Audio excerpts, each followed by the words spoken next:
meaning some officers in Nairobi could be complicit with criminals on the ground because they are exposed on the ground, they come to Nairobi for cover, and then it is frustrated. Justice is frustrated. It cannot be realized on the ground. So unless we have the DCI, we have the ODPP, and we have the courts working together, we'll be doing serious blame games. And these officers, apart from politicians, because you have mentioned politicians, which I agree, yes, they are culpable, but the officers which are also culpable are the officers of the security people in Nairobi and the officers of the ODPP, because they are perpetuating crime and they are laying the foundation for what could end up messing the security situation on the ground. So Waziri, you need to refocus on that, because otherwise blame game will not assist us. Okay. Yeah. I think you have made your point, and I'm sure it's more generally of an assessment and your analysis. I didn't see much of a question maybe, but nevertheless, we have Mumina, Panaya, then lastly Kapondi, then we allow the minute. Okay. Kapondi again. Then you respond, and let's try. We have got 15 minutes in between before we go to the statements. Thank you. Thank you, Chair. Chair, I want to thank the CS.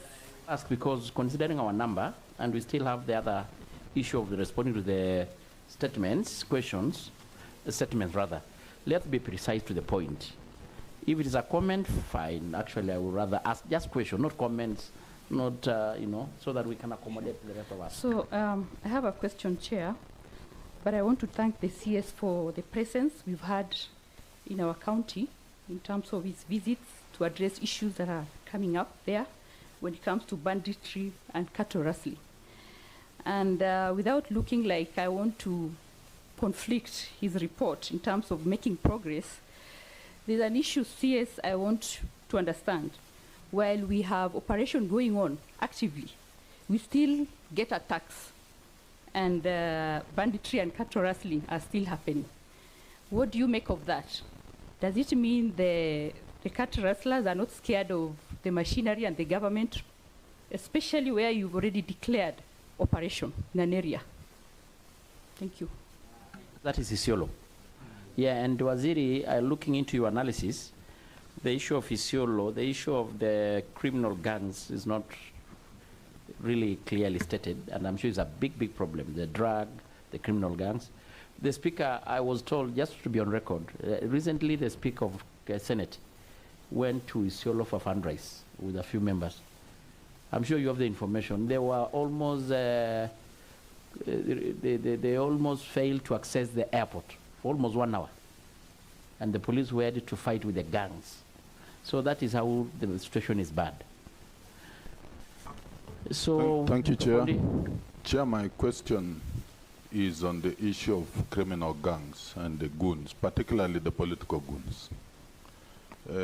Waziri, you've explained very well the problem where it is. I'm asking, why are you not able to deal with it? Is it financial? This committee could step in. Is it political? These are the political leaders. I'm saying that because I will give you an example, Waziri. In your last address to Parliament, you recall a member making wild allegations about a boundary of Changara. That Changara division belongs to his constituency. The member for Sirisha raised that issue, and the Speaker did direct and asked you to be able to clarify. Indeed, the member, instead of waiting to get your clarification, goes ahead to start hovering around another constituency, Teso North.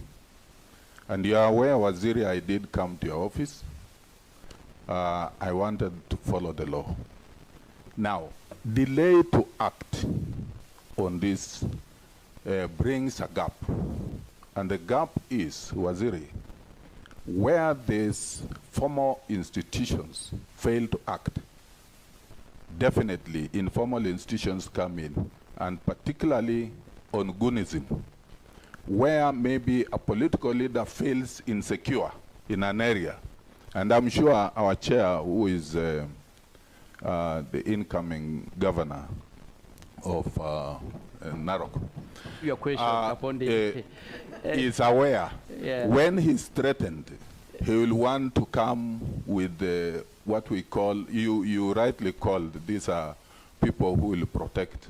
But really, this Gunism has to stop, and we urge you to stop. But we want to ask you, if it is financial, this committee can provide you funds.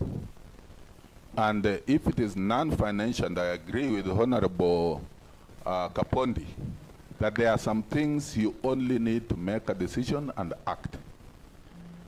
Even within our service, National Police Service are trying their best. But I think you have the power. Okay, you have made your point. I think it's still not much of a question. I don't know.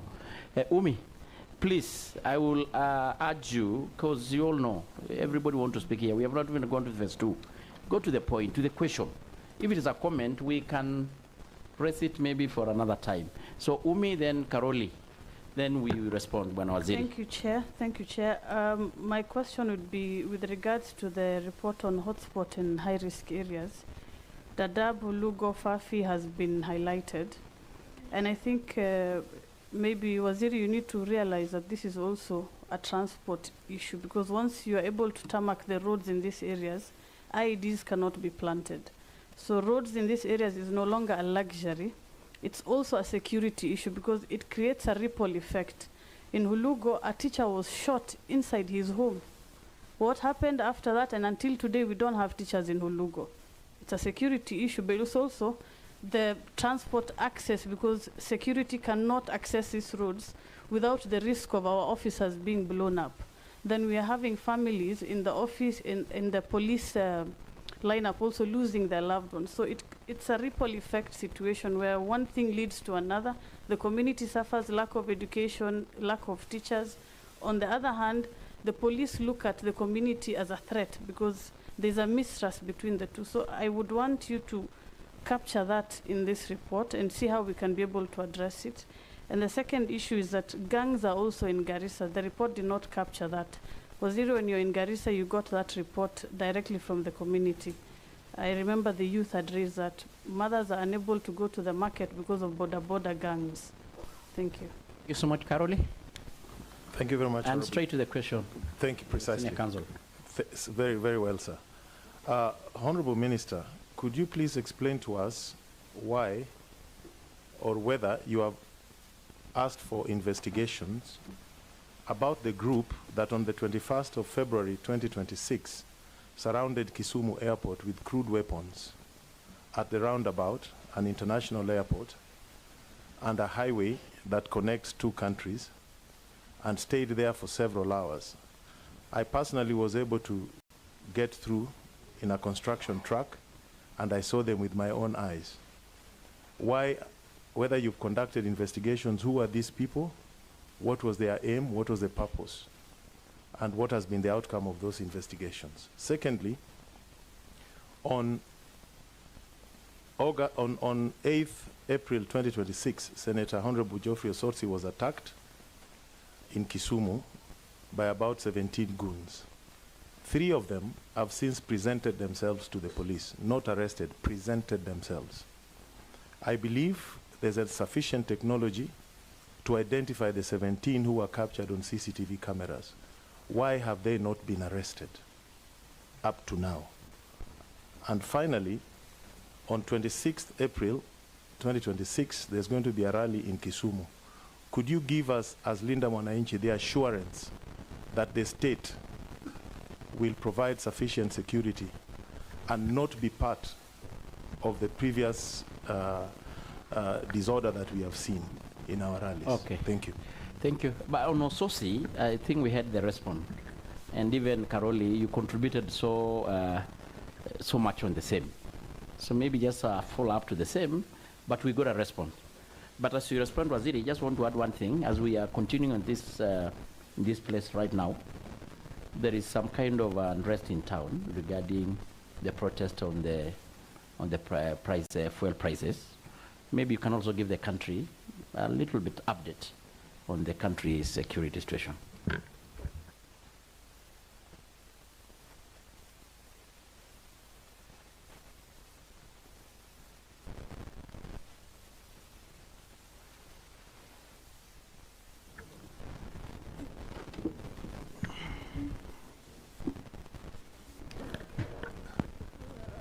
Maybe that's part of the reason why you should let us also go back to work. Trying to read. Yes. Yeah. Thank you. Chair, maybe I could say something before Waziri comments. Let me finish. Let's and finish this one. Because the speaker had already made a because ruling there are on some this. issues which have been raised, Later. like when you expect the minister to be the investigator. I don't think that is within Okay, his you mandate. will have your time, Aduma, please. Okay. Thank you, Mr. Chair. The chair had already Chair, ruled. first on security roads, let me combine the question by Honorable Korere and Honorable Umi. In both cases, security or infrastructure. If you look at the report, we are saying marginalization is contributing immensely to the question of insecurity. The issue of banditry and the issue of Al-Shabaab and all these other problems we are facing in the arid and semi-arid lands of Kenya is actually directly linked to marginalization. And that you improve infrastructure, irrigation, education, connectivity, communication. When you improve all these things, the level of security improves, because then accessibility enables you to track and respond to any security challenge very fast. We reckon that, the history shows that the road Isiolo to Moyale contributed immensely to a huge drop in terms of crime, because the criminals were taking advantage of the slow road, places to put IEDs and so forth. The road of Isiolo, Modokashe, Wajir, Samatar up to Mandera is believed that it will really change northern Kenya in a big way.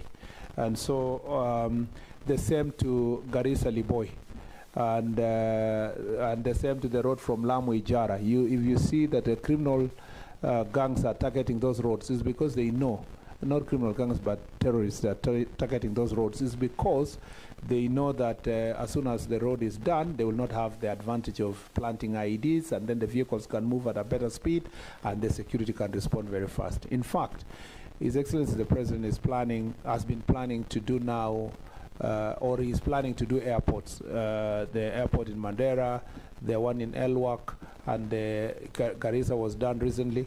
So in border airports also will help us to respond very fast as a security team. So there is a direct correlation between infrastructure and security improvement, and infrastructure and security response. And I cannot overemphasize that. The National Security Council recognizes that fact. The government of Kenya recognizes that fact. Part of the reason why there is a greater investment, including the planted dams and irrigation projects and education programs in the pastoralist and marginalized areas, is to respond to this issue. And for the Mukokodo forest, already the National Security Council gave a direction on security roads.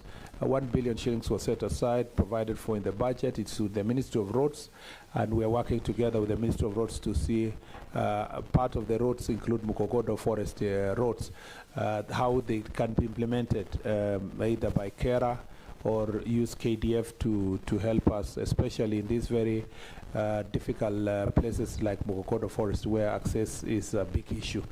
And so for the Honourable Member, I will work with the Ministry of Roads to ensure that this is delivered. On the solutions, I think many people are saying that why am I coming here to look like I'm writing another book of lamentations on the question of gangs? I am not lamenting only. I am actually seeking for your support. You see, security operations cannot succeed in an environment where there's resistance by the public and by leadership. When we did the operation that we did in Kitale, you saw one of the leaders coming, to the media and say, oh, youth are being targeted. This government is targeting youth. Okay, the same youth attacked young people who are registering voters.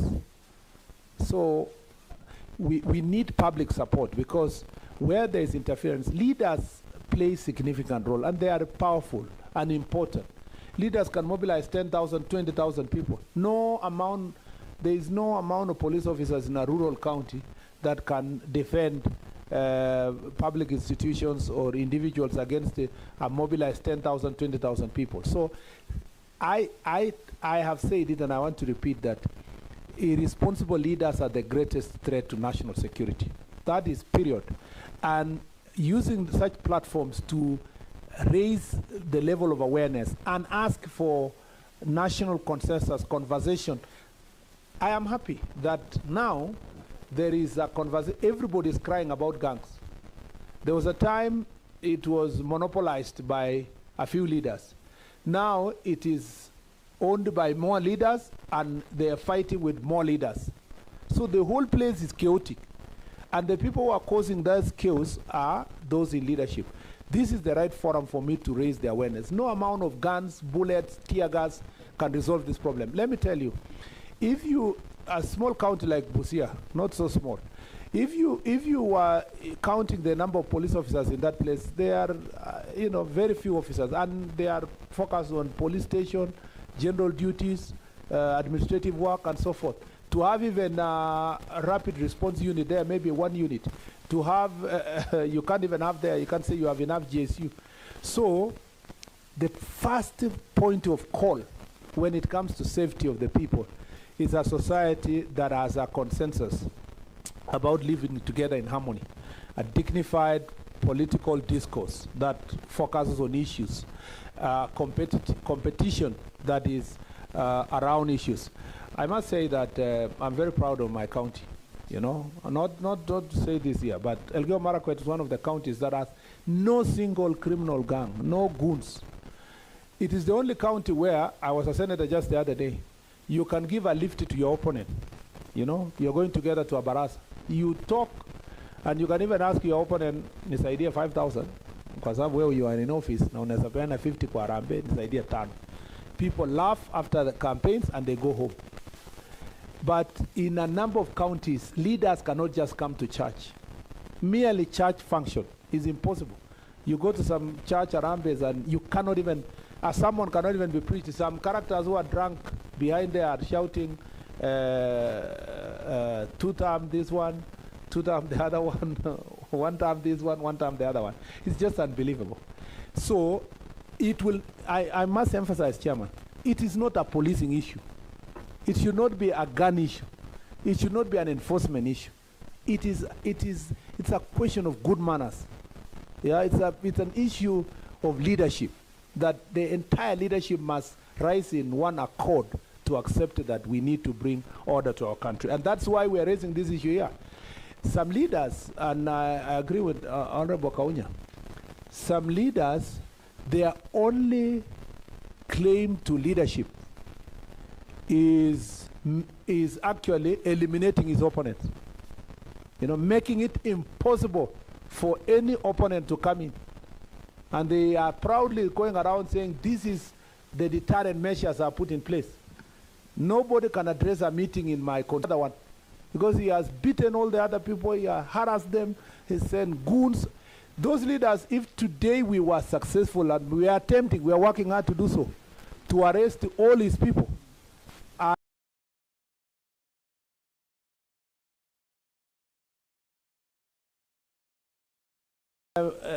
take away with the gangs, they will never get a single vote. The only reason why the voter puts their name there is because they either terrorize them or they have eliminated their opponents. This culture must come to an end. Lastly, judiciary. This is, I don't know. I mean, in the first lesson of constitutional law, you will be told in first year that there are things that judges must take judicial notice. You don't need to plead it before a court of law for them to appreciate that the country is suffering because of these acts of goons and gangs. But yet, judges are still releasing these people to the public. They don't care about the bail terms. As long as a number of rights have been violated, and release these people to go. When you're saying we have done nothing, when after the protest of 2025, over 1,000 people were arrested by the by the IG, including those who banned police station in Kikuyu, in Olkalau, in all these other places. What happened? What happened? The courts released them. Of course, you know, leaders made noise. Hey, Watiangu. The courts released them. They went back to their society. They were back the other day. They were in Kikuyu and other places. And this circle will continue if we do not get the support of the judiciary. So no matter, notwithstanding what the DCI and IG here will do, without the conscious support of the judiciary, this country, and you know, we know they banned courts. So there is nobody who is infallible. Now, and on the question of criminal justice system, yes, I've seen that.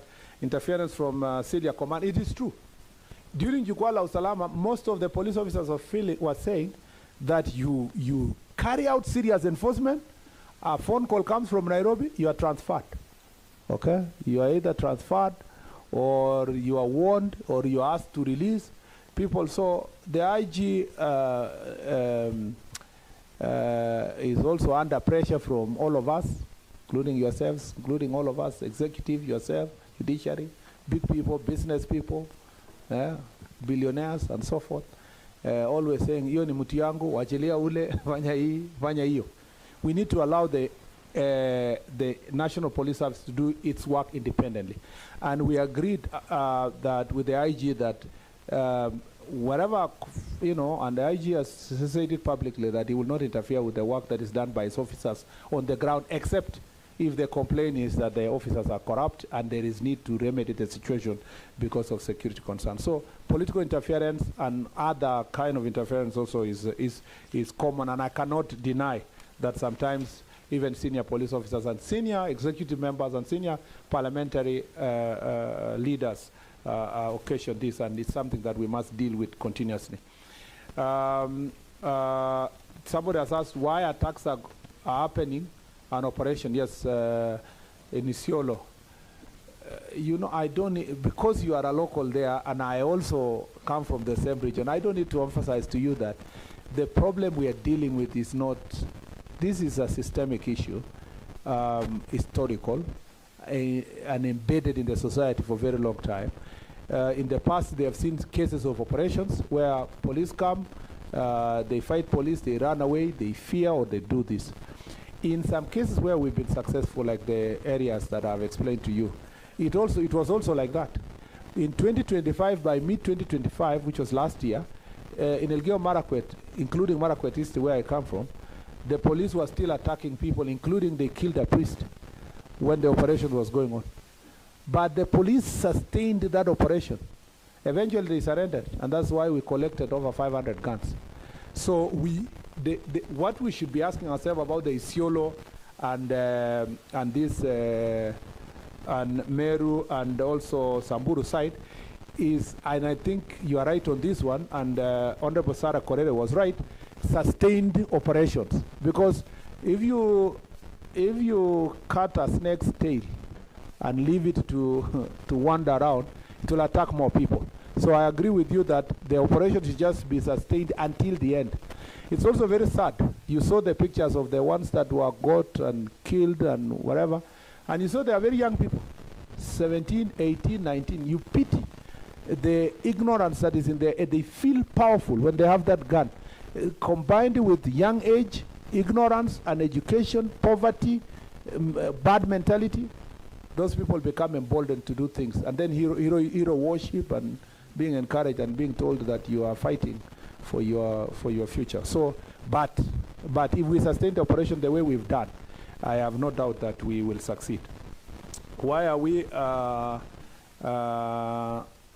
the question of Changara division? That is an issue that is 20, 30 years old. So it is not going to be solved just one morning. What we will only have to deal with is leaders using violence to resolve a boundary issue that has been with people for a long period of time. There is no value in that kind of, and I think the message to IG is that we need to make sure that the enforcement is done to avoid any leader using gangs to terrorize citizens. I've answered the roads in Dadaab and all that. Marginalization, gangs in Garissa, I agree. This report, Mr. Chair, may need actually to be updated. Even when I was looking at it, a lot of update needs to be done, but also some places where it's called hotspot, really. When you ask a hotspot for what, they tell you for petty thieves and so forth. Maybe we need to just provide Parliament with hotspots of serious crimes. Then the rest of the issues that can be sorted can be dealt with. So I know Madogo in Garissa had also a similar challenge of gangs and so forth. Lastly, Honorable Karoli has asked about these gang members. I don't need to tell you, Karoli, you are not a stranger in Jerusalem. You know Kisumu, you know Nyalenda, you know all those places. You know what has been happening. It's not Kisumu alone, includes your own county. You know the same in Siaya, Migori. If you had come from another country, I would explain to you. You know for sure that Kisumu is a hotspot of gangs and goods. And it's not only you, everybody else here knows, because we have used Kisumu town, that as long as you are passing a particular area and they know certain leader is coming or whatever, you will either have boys asking you for kuchunga hour, or they are targeting you, a particular person, because another one has mobilized us against the other person, and they are not loyal to anybody. They are loyal to the one who pays. Who pays the piper calls the tune. And they are available, not Kisumu alone, all these goons and gangs are available for hire. The man who will take care of them today, will only be doing so because he has the capability and time. When time changes, another one will do it against him. And that's why we're having this conversation that we need to deal with gangs issue.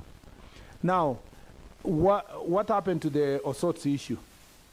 The Osotsi issue was the DCI circulated the pictures. As you said, some of them presented, 3 of them presented themselves. The rest of the 13 or 14 ran out of the country to the neighboring country.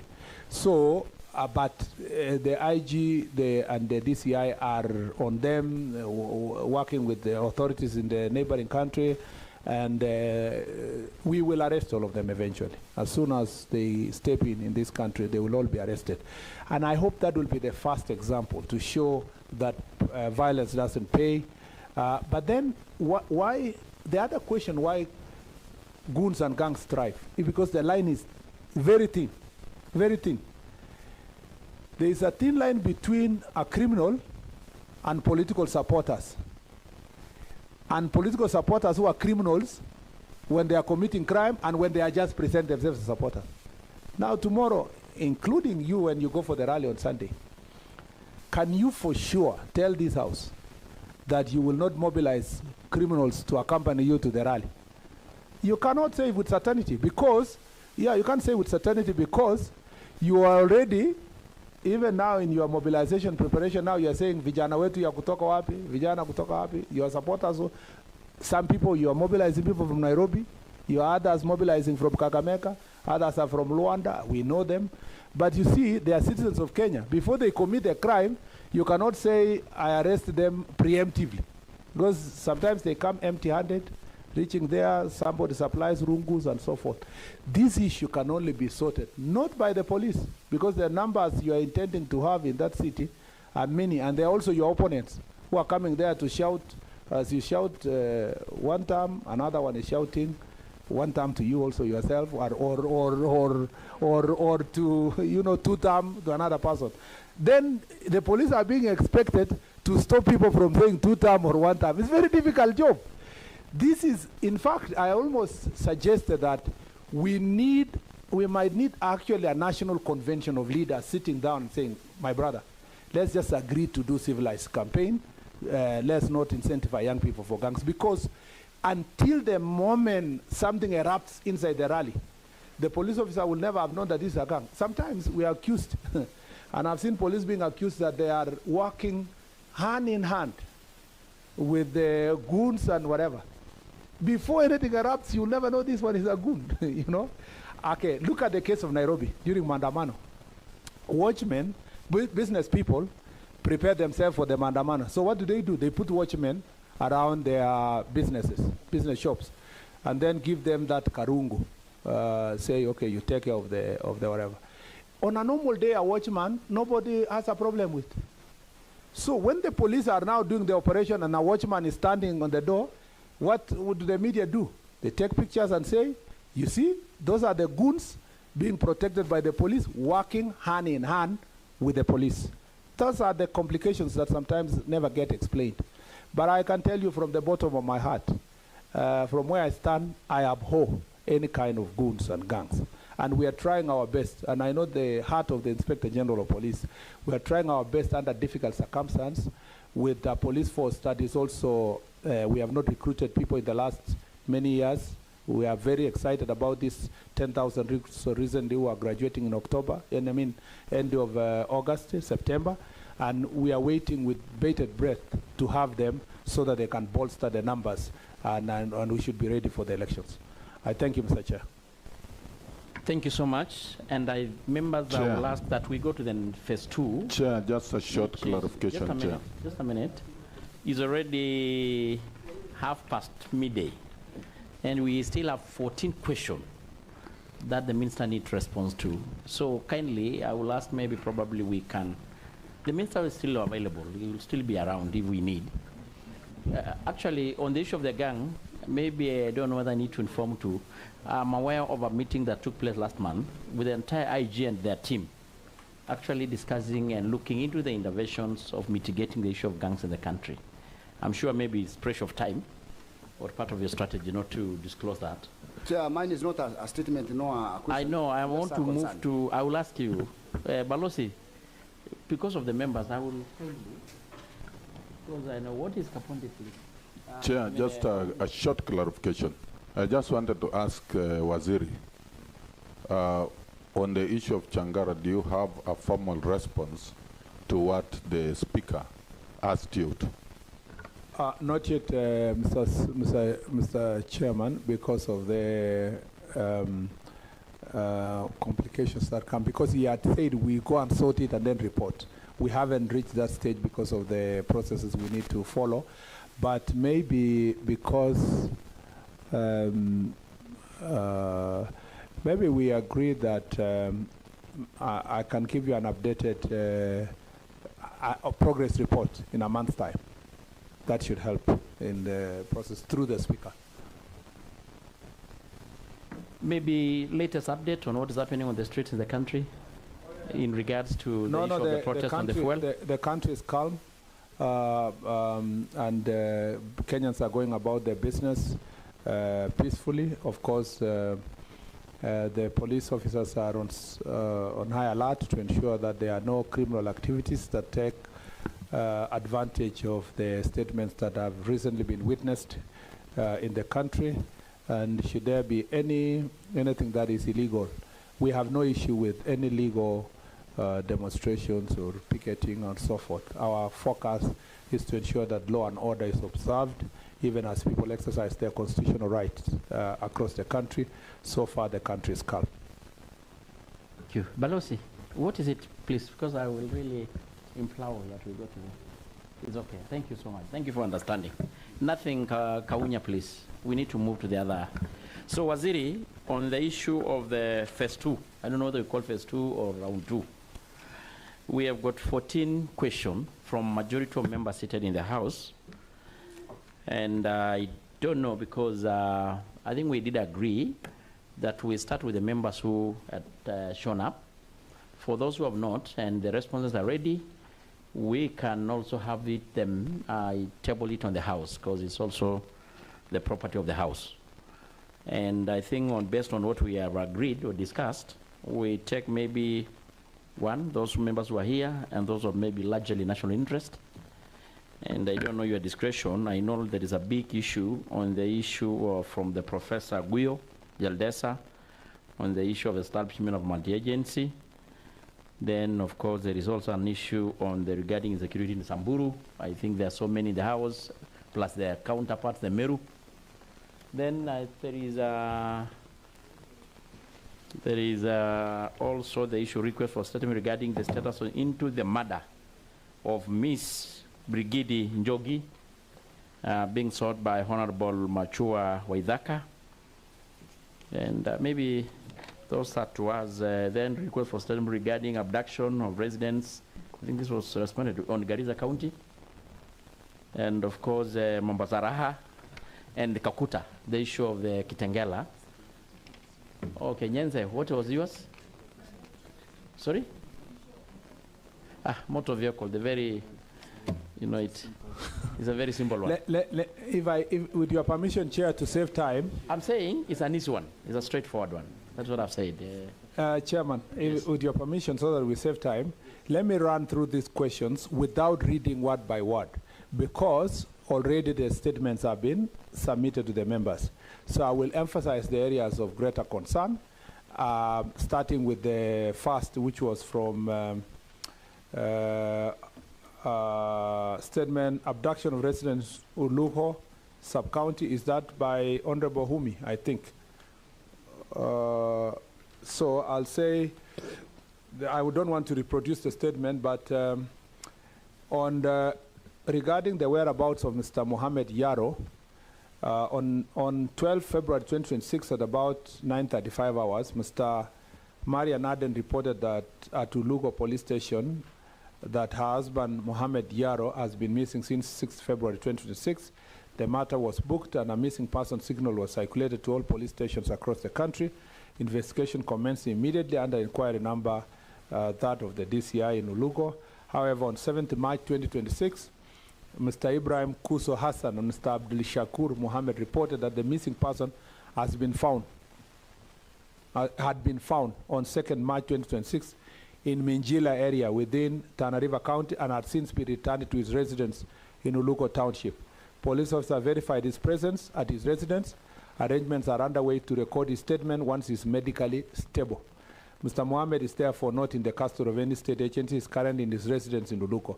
And instead of repeating the rest of the statements, I think that should settle that matter, that he is found, he is at his residence.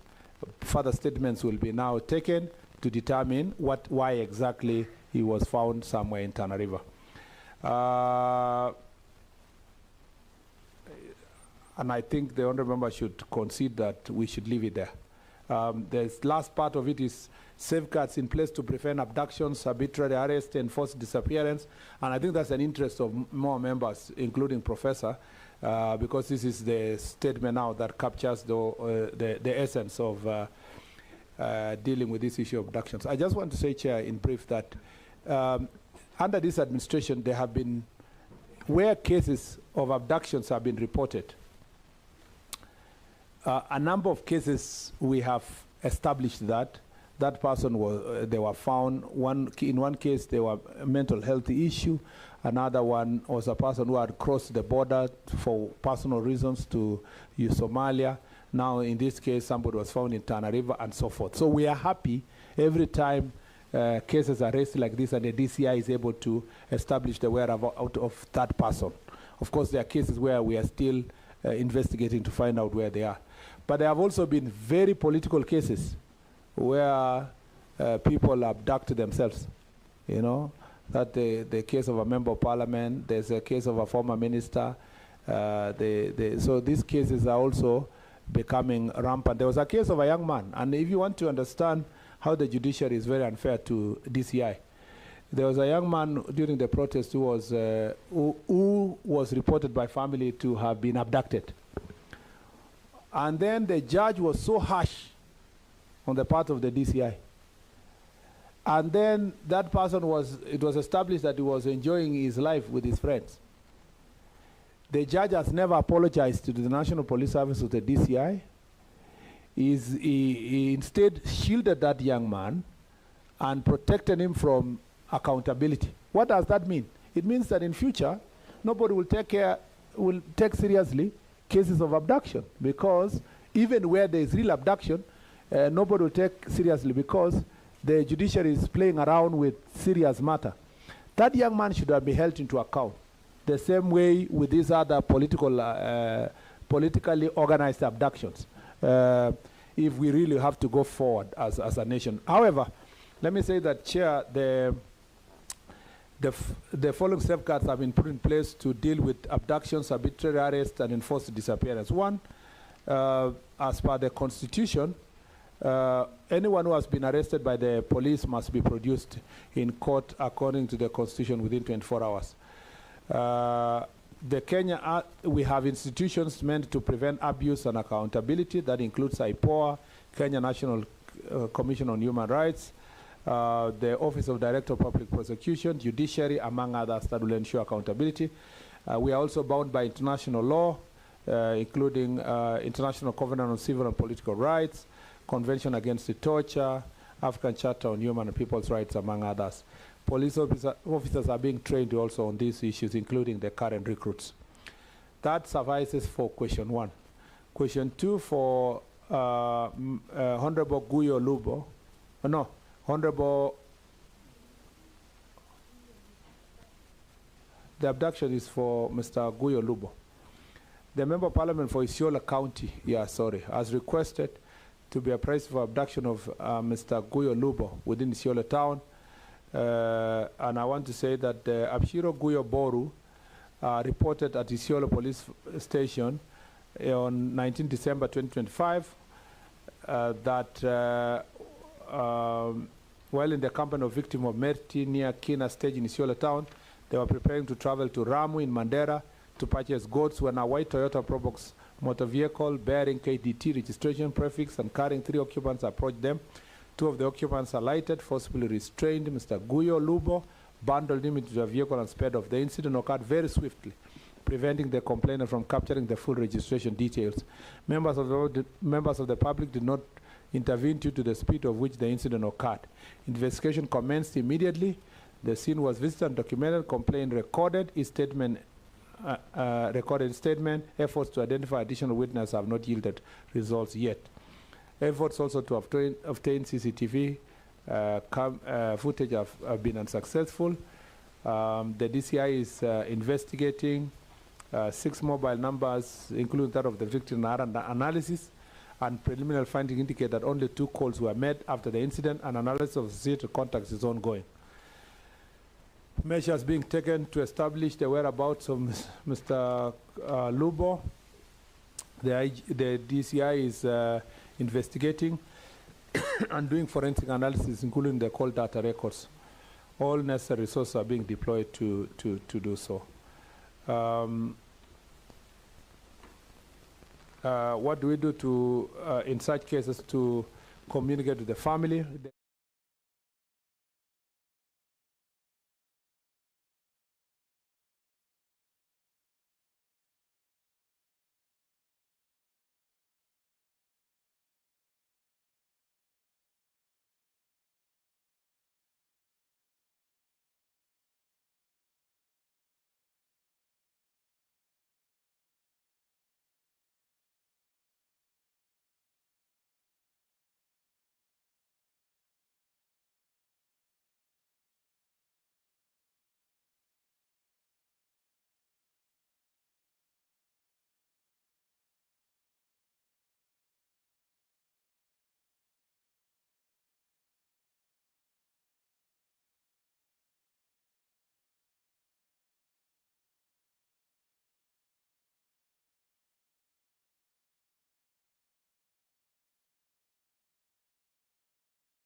Jimmy! Jimmy Guero! Jimmy Guero! Amfuta chinoko, watanya kibala kewa. Watanya kibala kewa. Mimi ni Sifuna. Jana alikuwa Sifuna. Mama alikufa. Lakini mimi ni babu na sababu zake. Babu!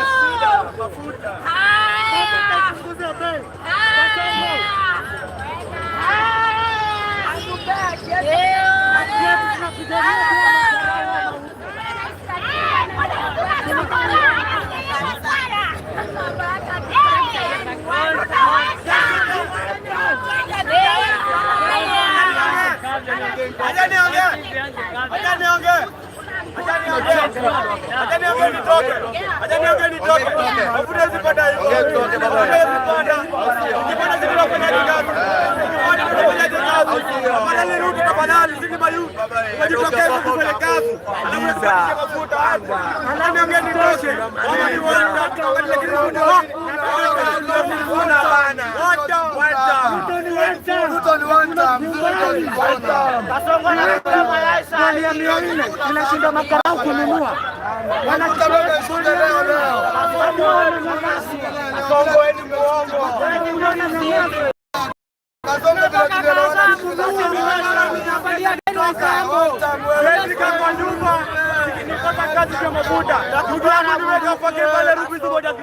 Mafuta imepanda, siwezi endesha tu sasa hivi. Siwezi fanya kazi vizuri.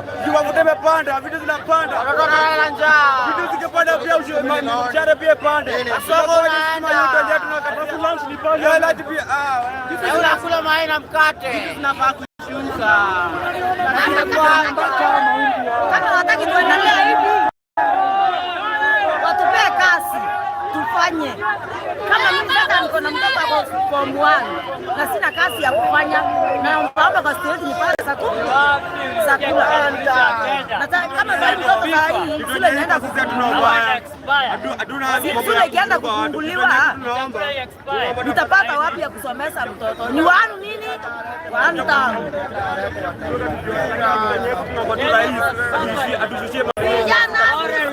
Mafuta ishuke tafadhali. Vitu ziteremke chini at least hata sisi wenyewe tupate kitu kukula. Mafuta ikipanda kila kitu kinapanda. Hatuwezi kula. Mimi sasa kula nikipita na mdomo. Hatuwezi kula saa hii hatu wala tukiangukia sisi kufanya kazi wala. Kenya ni yetu zote.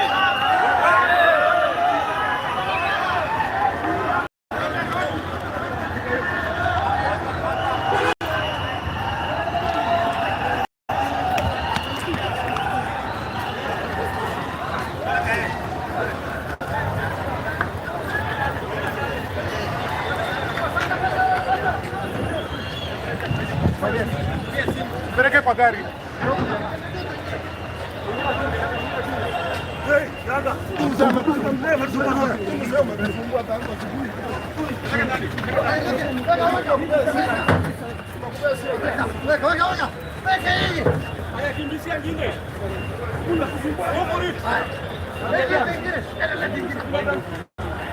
Kuumiza pisi na sasa.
Kwani presi ya wapi? Hata nyumbani wewe.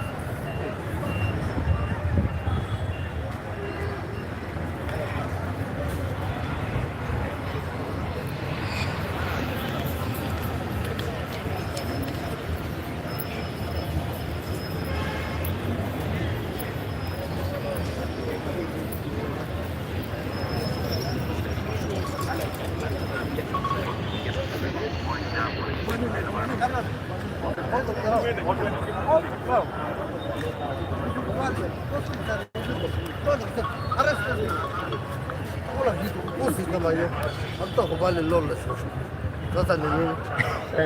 Sasa tuambie ni ngapi washika na ngapi mmeshika hivi sasa? You're not aware of how many they have been arrested? No, operation is ongoing. And which other areas are facing challenges apart from CBD? Huh? Jogo Road. Normal business. How many so far arrested? So far we have arrested 11. 11. Where are they? Which areas specifically? Kazi inaendelea. Utapata brief baadaye. Kazi inaendelea. Sawa? Okay. Ungeuliza hata wewe maizia. Enda tu muulize. Yes, no contradiction.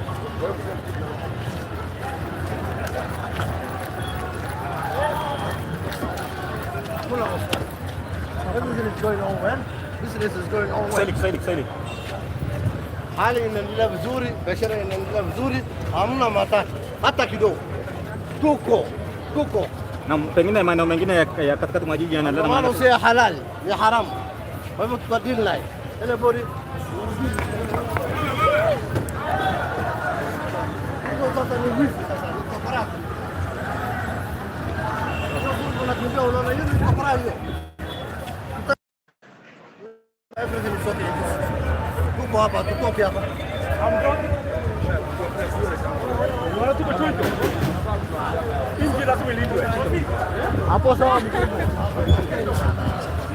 Sasa kazi imemalizika. Hala. Sasa ni nini? Nini jamani? Tunataka utuambie kwa nini unawashika? Na wale ambao wameshikwa pengine mkubwa mnaweza kuachilia pengine? Tunawaachilia namna gani? Wamekosea sheria na kuchukua hapa kidogo. Hatua kamilifu. Mbona ni activist kuna arrest anybody who contravenes the public order act. We're not looking for anybody, whether he is high or low. Anybody who contravenes public order act tunashika. Lakini si sheria inaruhusu sheria hii inaruhusu ndio. Lakini hiyo under public order act iko nidhamu. Hiyo nidhamu haijafuatwa.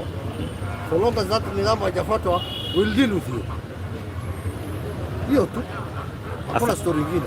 Asante sana. Kwa hivyo biashara iendelee, uchumi iendelee, amani iendelee, kila kitu iendelee sawa sawa. There's nothing to worry. So far we have arrested 11 and we'll take them to court tomorrow. Tuwacharge hawa.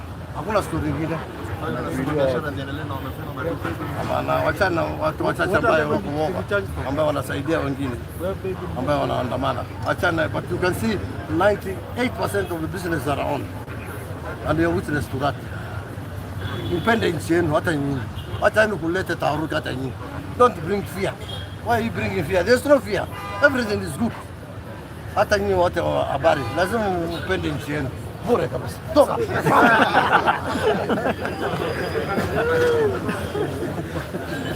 Bure kabisa.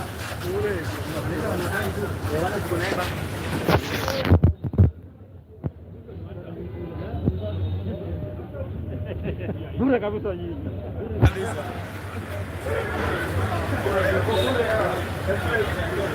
Sasa huyu mshtuka.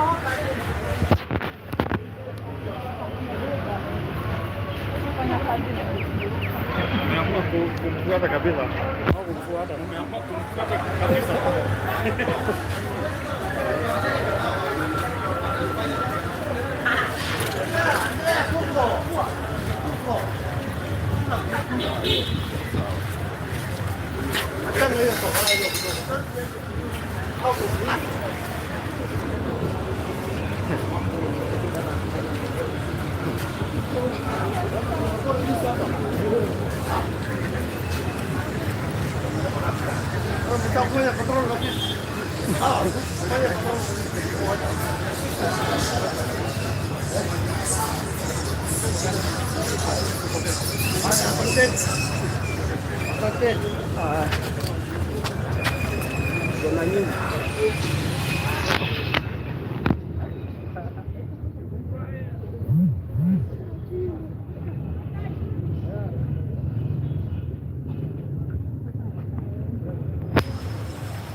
wanaenda hivyo wala.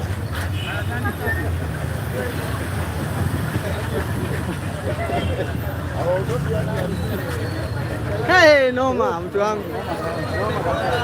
Iko sawa hiyo. Iko sawa. Sasa rudi kwa sasa. Mimi wamenifikishia live yangu. Haya, kwa nini? Sijui vile huyo jamaa ameanza kuongea. Sijui ni nini imeshakuwa suspected suspicious. Kwa wakatoa. Kwa TikTok. TikTok ambayo inakuwa hivi. Sasa itabidi nirudi Facebook live. So sasa wewe ndio live. Ndio ndio live TikTok. Turudi pale. Na mtu amekaribia nikushie mawe. Kwa hiyo mawe kubwa imekuja hiyo ilikuwa sasa. Itakuwa mganga dina. Mgongo. Hiyo mawe nimeiona nikatoka. Kuna ingia tiki mwingine anabaki. Unajua huyo ni mkubwa wako Central. Huyo ni mkubwa wa Central.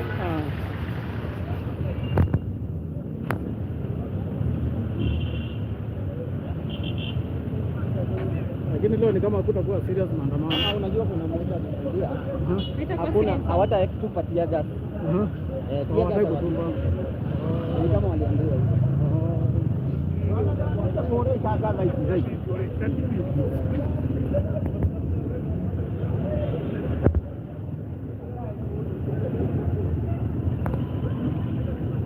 Ndio wakati tusikiza watu basi.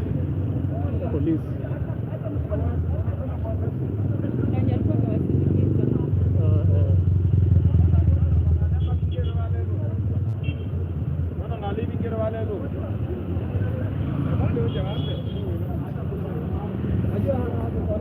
Kenyatta ameshikwa.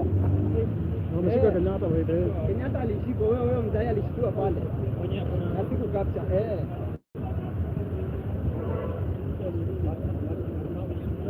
Mawe inapiga. Inafogia. Inafogia.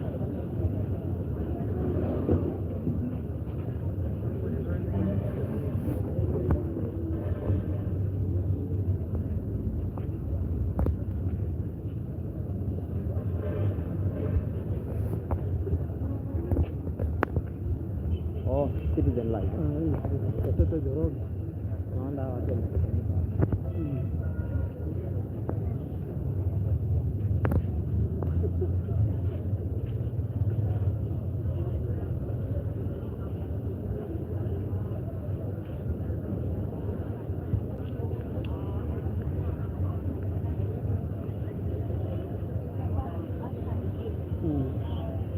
guys, we are back again. Apartheid for life tena. Ndani ya Nairobi CBD out there. Naona ndio idea yangu ya TikTok.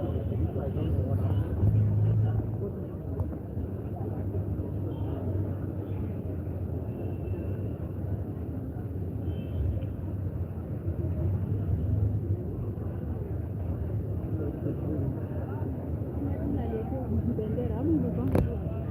Ngore na kaibu ni ya kitamu kaka hapo kwanza. Kuna kitu hawa watu wanasahau that biashara zinasimama. Watu wengi wanafunga. Naona hizo zote zimefunga zote. Alafu sijui kama unaona huko nyuma hapo nyuma kwa hiyo mawe ya kukaa. Hao vijana wamekaa hapo wote ni magondi. Hao wamekaa magondi. Hapo ni wote wamekaa nyuma yao, wamekaa nyuma huko ni magondi. Hao wote ni magondi. Wapi nyuma? Huko kwa mawe. Hapo kwa mawe nyuma hiyo, nyuma yako. Ndio paka. Huko nyuma kabisa.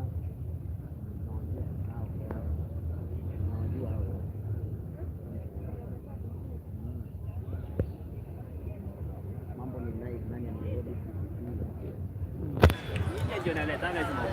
Nini hiyo mzae? Nini? Kuja uongee. Kuja uongee mzae. Unasema mimi kuja. Mzae. Mzee anatoroka.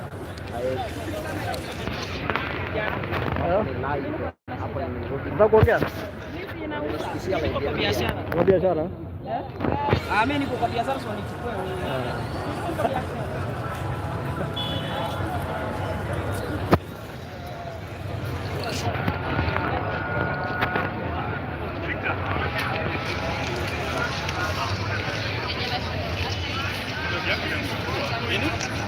Nenda pale unasikia one time.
Kila kitu utafanyika tayari. Na kama pia utaki, pia ni support muanta. Wewe nyumbani, tumechoka baba. Tunakuja kama Wakenya. Na mimi kama MCA napigania kiti pale Miango Ward, napigania kiti yangu na kuheshimia Wakenya na kusaidia Wakenya. Nawaambia hivi, tunapopigania kiti, pia tupigania haki zetu. Sawa? Umesema ni one? Anza na jina. Kidogo tu. Sema jina. Kwa majina naitwa Franklin John. Kwa majina anza. Twende. Kwa majina naitwa Franklin John. Mimi ni mkazi pale wa Umoja Green. Ndio yenyewe kwa naambia rais. Adishie mafuta mimi ni mwanaboda na kupiga bodaboda pale Umoja Green. Sasa sifanya kazi juu mafuta imepanda bei. Kaje watu wote beba mtu mafuta imepanda bei. Sasa hayo kusaidia mimi sasa niko na familia kwa kujisaidia. Tunasema kuongea hata ashushe bei ya mafuta. Mimi acha niongee. Ashushe bei ya mafuta. At least hata sisi kama youth. Mimi niambia vijana sisi kama youth tupate hata kitu kukula. Lakini kitu kile mambo ni wanda. Mwisho haya malizia. Kwa majina ni hapa. Kwa majina ni Deadman. Nabonga aje. Wewe Ruto huwezi toka miaka zingine 10. Hao wengine watomo. Acha niongee.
Babu wawina mali huko. Wanatudhulumu. Babu na Sifuna, Rigathi Gachagua. Kufanya kuja msimame na sisi hatuwezi. Tumeona arrest 11 people. Na hatujui mbona wamearrest. Wamefanya nini? Tunataka tujibiwe. Wako na hatia gani? Wamekuja kutetea haki yao. Hatia ni gani? Mbona warestiwe? Wanasema tuona sisi tuko hapa in peaceful and we are tunaandamana na amani. Mbona watushike na sisi tunakuja kutetea haki yetu? Tafadhali mheshimiwa, ndio maana ni uchunguzi. Alafu wamekuja wameshika mzee. Wameshika warudishwe. Wameshika bila hatia warudishwe. Ndio kitu kitu imepanda. Mtu analipa mtu ana kazi. Kama si hivyo tusitapie tu. Mbaya. Hapo imepanda siwezi. Huyu anatuna kazi. Hatuwezi bila kazi. Mtu alikuwa anaongea. Ni manamba. Mshika kibali hakuna kazi. Tunasema achilia watu wameshika. Last hivyo vitale mole mtakaliki. Waachilia jamaa ilenge tuwashika. Na ndio mnaenda kuwafinya mafuta. Waachilie tunatosha waachilie. Tuachilia Nairobi ya kukaliki. Sasa kalia saa hii ndio tunaishi Kenya yetu kusema ukweli. Wanatetea haki yao. Kenya yetu wadai. Nini maisha gani? Angalia tu mimi angalia tu. Angalia tu vile tuko. Nalala nje buda. Ndoto nje jo bana. Tumechoka. Za bei nafuu. Anajenga gari tumaelekeze. Kwa nini za matajiri peke yake? Unataka kaongo ndo dupe ama? Hapo tumetane. Ruto. Alanda zimelala street bana. Bana studio. Bana mbaya. Kitenye hiko. Tafadhali mheshimiwa. Atuangalie. Kama ni youth. Mimi ni youth. Na nimeamua tu nijitume kama youth. Siamua niende nifanye kazi haramu. Kazi haramu ni ile kupiga mtu nyongo. Bana. Mimi sijaamua hivyo. Mimi nimeamua tu nijitoke nje, nijitume. Alituletea ndugu hatujakataa. Lakini ndugu yenyewe kwanza inatusumbua. Juzi tumekuwa na spire imekufa. Hakuna vile unaweza fanya na kazi. Sasa nimerudi kwa mafuta na panda bei. Sasa hakuna mali naweza pata hata 100 hata hiyo songili ya kupeleka kwa hiyo. Unaona? Sasa kitu yenyewe kuna napata mheshimiwa tafadhali atushishie mafuta tafadhali. Hiyo ndio kitu naomba tu kwa heshima na taadhima. Atushishie bei ya mafuta. Kuna mtu atasema nyinyi kutoka nje kuandamana, it is not the right way. Hapana, it is right. It's our right kuandamana. Na sisi wenyewe ndio tunanyanyasika. Wao wenyewe mali wako wanasikia poa, sisi wenyewe tuna hustle. Ndio tupate hiyo pesa yetu, tunapata sasa kama sisi kwa barabara. Ndio na tupika kwa barabara, ndio tupate hiyo 100 yetu. Ndio tupate hiyo 50, ndio na tupika kwa barabara, unaona? Sasa kitu yenyewe iko tukitoka sisi tumetoka tunakuja kuvuruga biashara za watu ama nini? Tumekuja kutetea haki zetu. Sisi hatuna baya, hatujakuja kuvuruga watu hapo. Tumekuja tu kutetea haki yetu. At least hata sisi tupate haki kama Wakenya. Sisi ni binadamu, sisi ni ng'ombe, sisi si miti, sisi ni binadamu na tunataka haki yetu itendeke. Na Mr. President mali huko, mimi naongea tu kusema kweli, tafadhali tuangalie sisi kama youth. Wakati uliotaka president ulisema utatetea ma youth. Sasa hizi sisi wenyewe tutetea, sisi tunahangaika. Umeona watu wengine wanaenda wanafanya kazi za haramu ndio wapate pesa. Tupate pesa ndio lakini rais au ni maafisa wa polisi wamewasiliana. Leo hata kuna koligota ameshikwa bila hatia. Ndio nasema tu ukweli. Ameshikwa bila hatia. Mimi sitoroki. Mimi hata kwenye hiko sisi amekuja kashikwa kujitetea haki yetu, bora ashikwe. Na tukitaka kusema huyu jamaa rudishwe hours. Wao rudishwe watu. Sisi wenyewe tunatetea haki yetu, nakuja kushika au kwanza wa 11 people ndio wameshikwa. 11 people bila haki. 11 kabisa. Nikuulize, do you think serikali itasikia kilio chetu? Serikali inafaa isikize kilio chetu juu kama mimi kama hoka nimeteseka sana juu sasa hii kiberiti imepanda mpaka bei. Kiberiti yenyewe. Sasa nikienda kama ni kuenda kutafuta kichele huko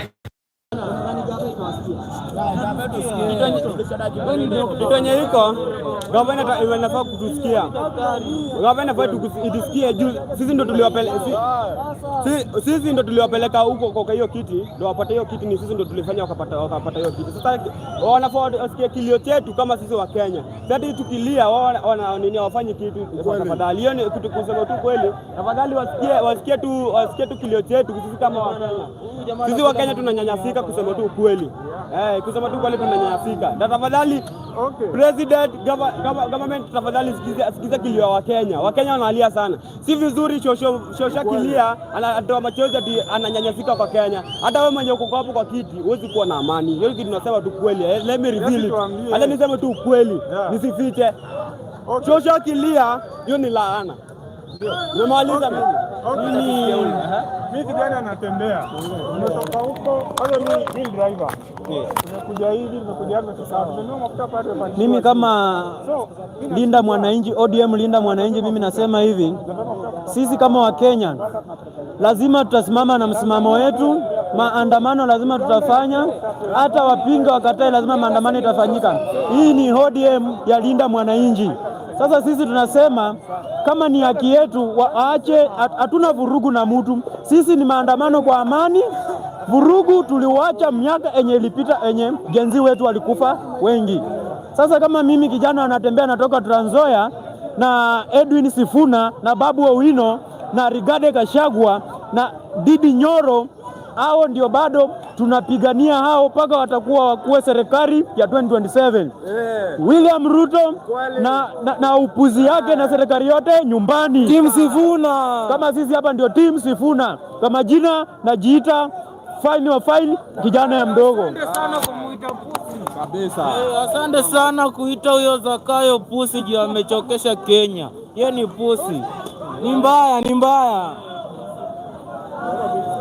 Nataka niongee mkubwa.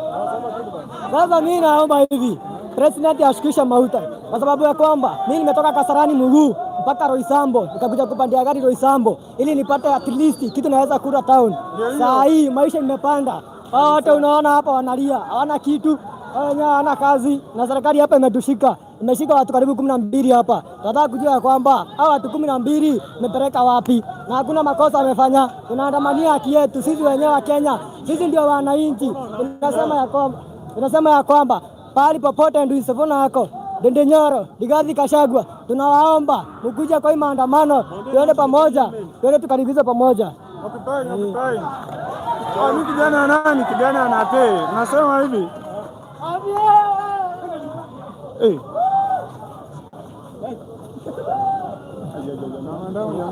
Jamaa ameshikwa hapa.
Hi, my name is Muremi Kogi. I am a citizen.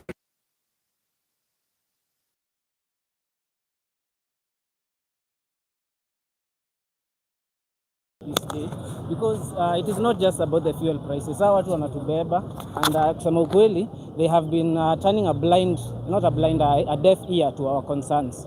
Well, the fuel price imepanda, and instead of actually doing any mitigation, reduce just the VAT that is in the fuel. But what about all the other levies that are in the fuel? Hizo levies zingine zote wanapeleka. That, and aside from that, instead of actually trying to cushion the Kenyans, kitu yenye wanadu ni bado deputy president anaendelea kuzunguka na helicopter na budget ya sijui 100 and something million. These people don't care about us. These people are not serious. Na tukiendelea kuwanyamazia, tutaendelea kuhangaika. So we are here today hoping that we are going to have change, and we really hope you are going to have change.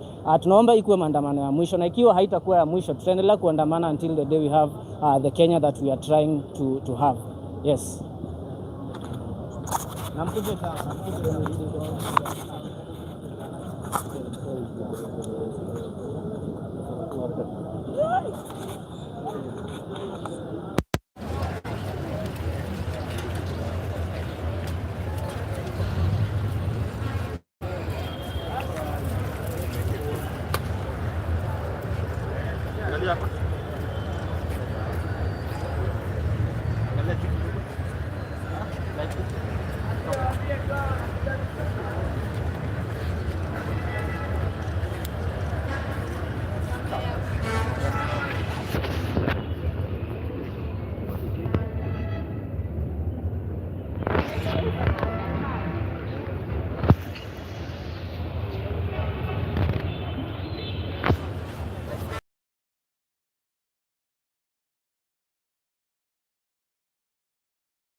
Na tunaandamana leo kwa sababu ya mambo ambayo yanaendelea katika nchi. Kwanza kuwa bei ya mafuta imepanda kupita kiasi, na mambo haya yanaendelea hata ingawa serikali ilisema itashughulikia mboga na yule Mkenya ambaye yuko chini, lakini hakuna jambo ambalo wamefanya walilofanya. Hata wakati mafuta yanaendelea kupanda, utawaona wakizunguka huku wana magari zaidi ya 10 yakiwafuata katika misafara yao. Kuna yule ambaye anazunguka huku na helikopta za mamilioni kila siku, ila hali kuna Wakenya ambao bado hali zao haziwezekani. Hatuwezi hata kumudu mafuta ya kuweza kuja town. Hata saa hii kuna wengine wetu hatujui jinsi tutakavyorejea nyumbani kwa sababu bei ya nauli yenyewe imepanda. Kwa hivyo tunaomba sana nyinyi kama Wakenya tusije tukanyamaza. Ukinyamaza uje unawapa nguvu, unawapa uwezo wa kuweza kukandamiza. Kwa hivyo hakikisha umezungumza kwa sababu sauti yako ndio nguvu yako, na usije ukasahau kuchukua kura kwa sababu mwaka ujao ndio tutakaoweza kubadilisha nchi yetu. Haya basi.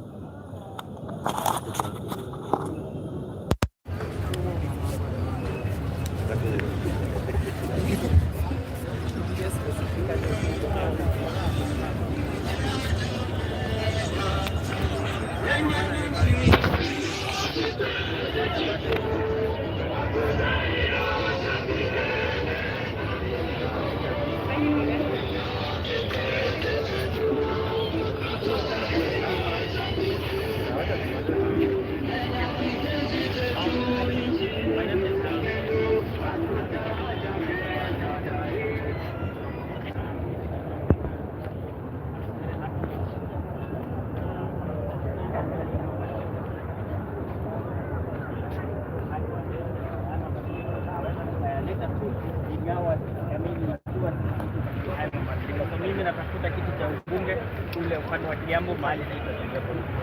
Leo tunakuja hapa ndio tuweze kuexercise our constitutional right ambayo ni democracy.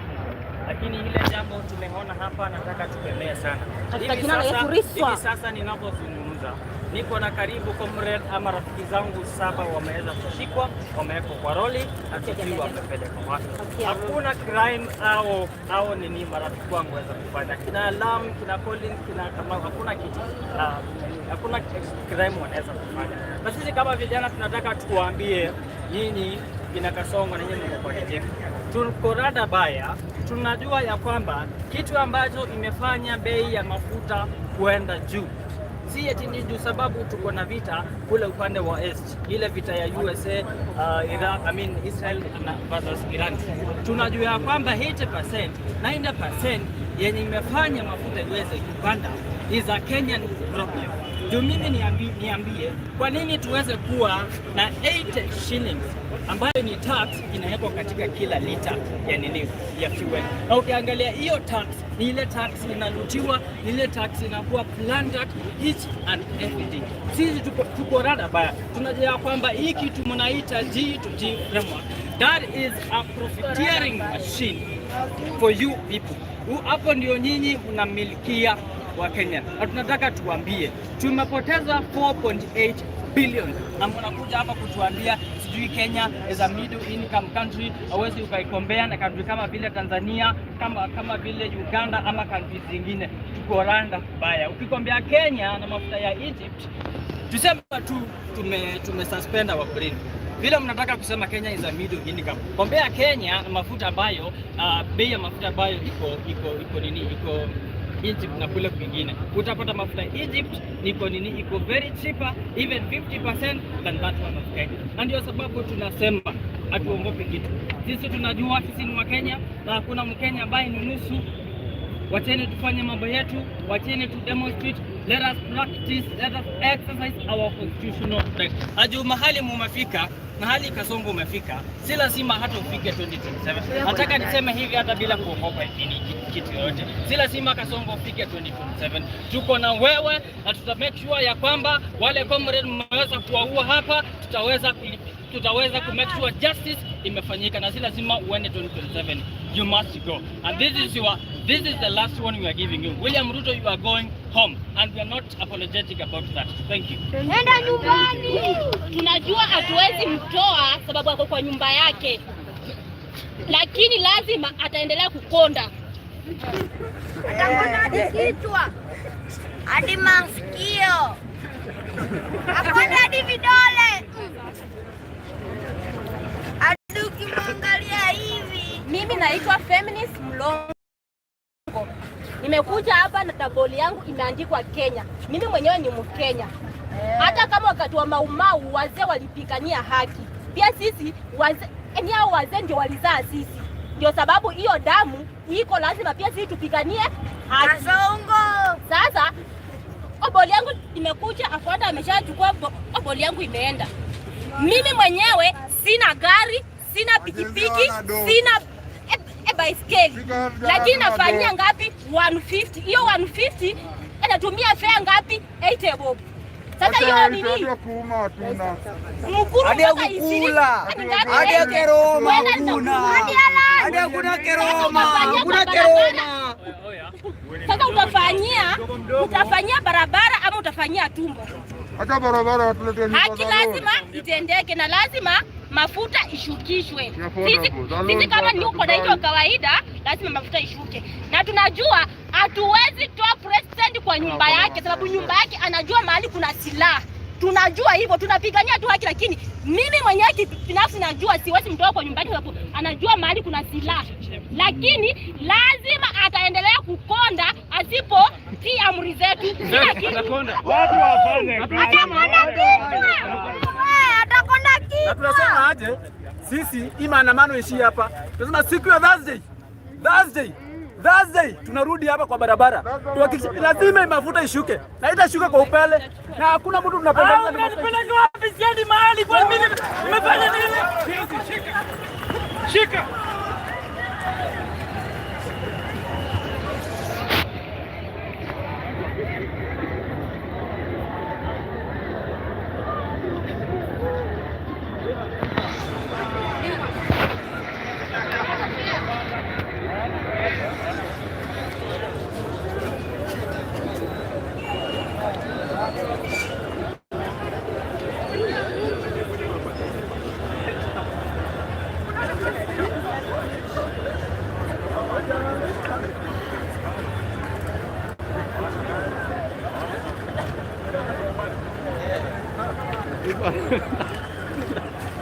Anaenda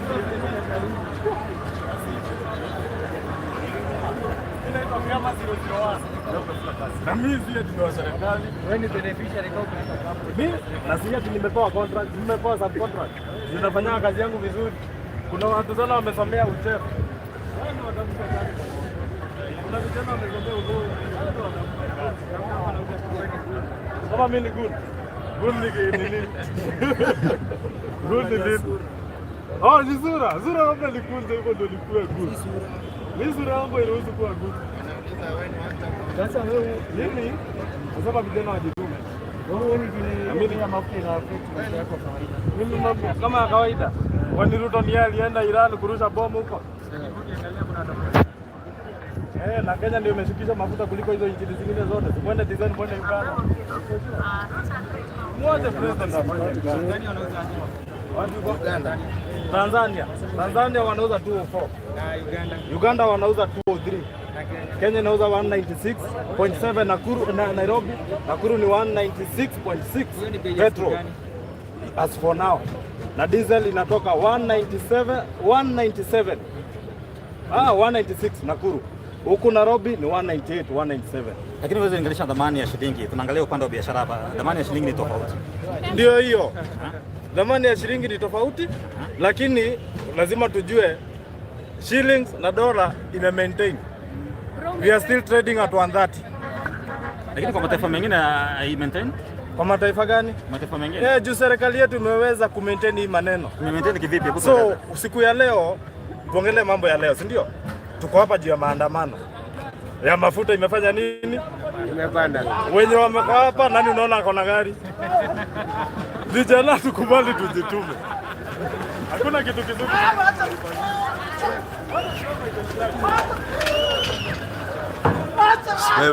Wewe.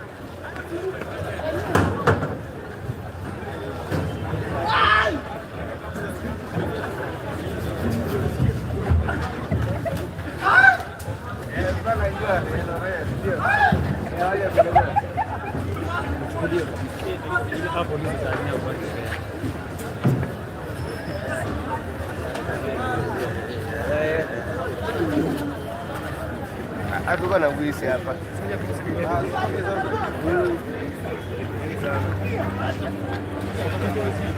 Alikuwa na amani.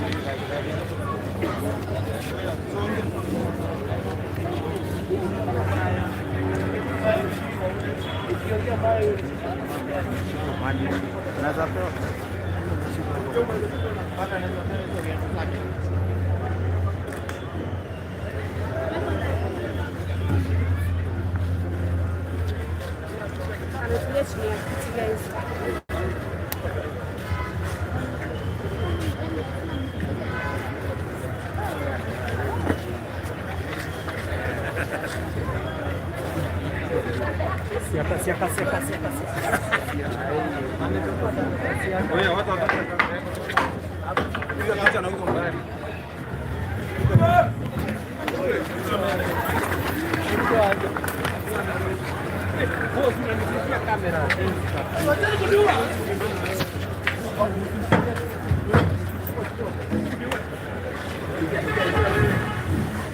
Wewe kutoka bwana. Jamani.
Kwa mawe sasa.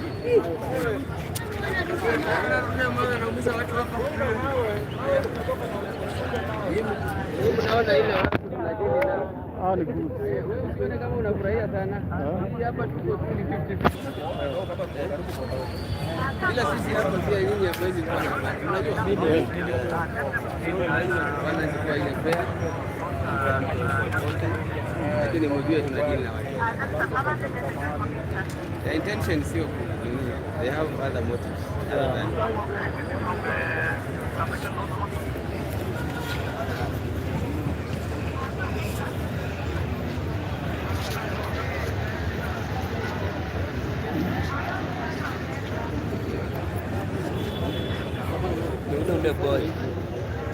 Ule boy. Ule mwenye alipanga shuka kipiga nduru.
Tuko live hapa ni archive, tuko live.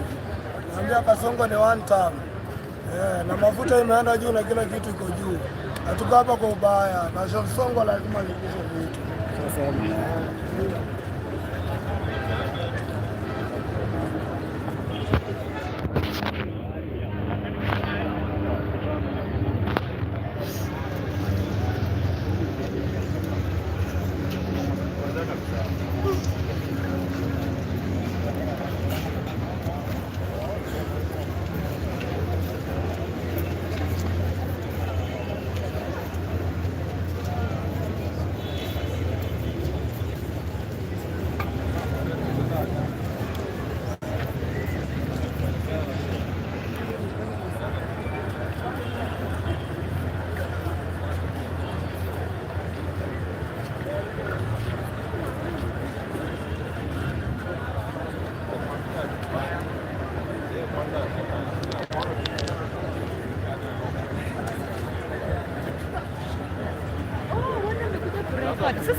Sitaki mtu anapikia hapa na Maxi.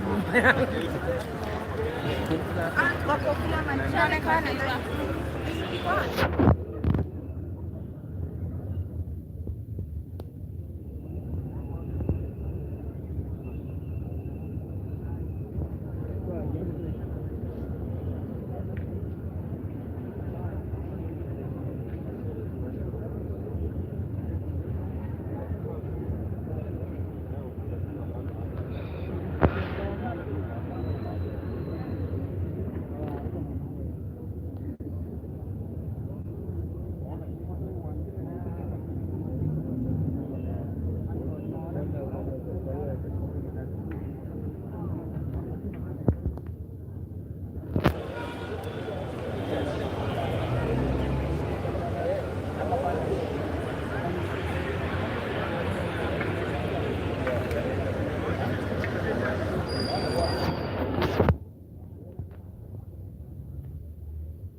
Amesikia nikunywe maji kidogo.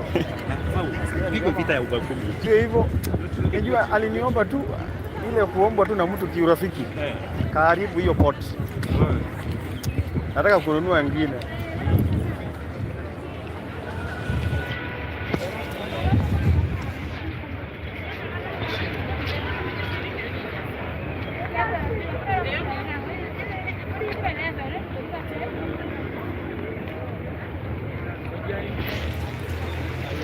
Ini 15 ama 16?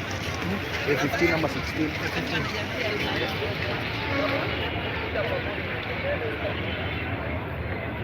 Inateremsha moto kuteremsha. Hii moto inachukua vizuri. Uko na power bwana. Umeniona? Iko na 13. Sasa hebu hapa nianze kuconnect mtandao. Yangu nilipea jamaa mwingine akaribu hiyo port. Hiyo unaona hiyo port ukiweka lazima uwekelee mahali kasilini. Iko stable. Anapo monitor. Lakini natengenezanga uzuri. Naweza tengenezea. Nataka ikishindikana kutengeneza nichukue nyingine na sitapea mtu. Eti niite mbaya. Inakuaga hivyo. Ndio ndio kitu mbaya.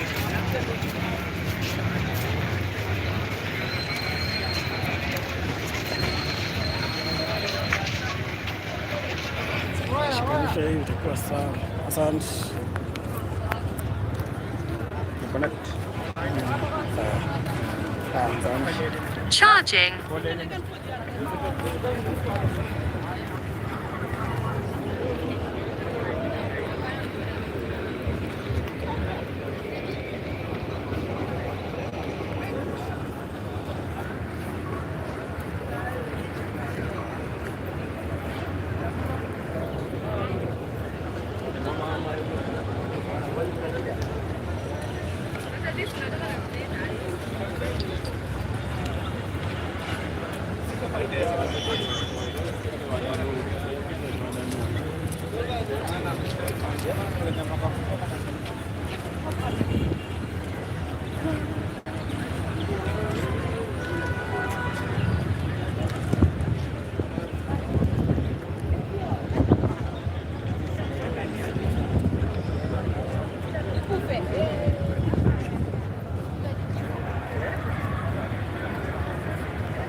Soni tarehe moja.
maziwa.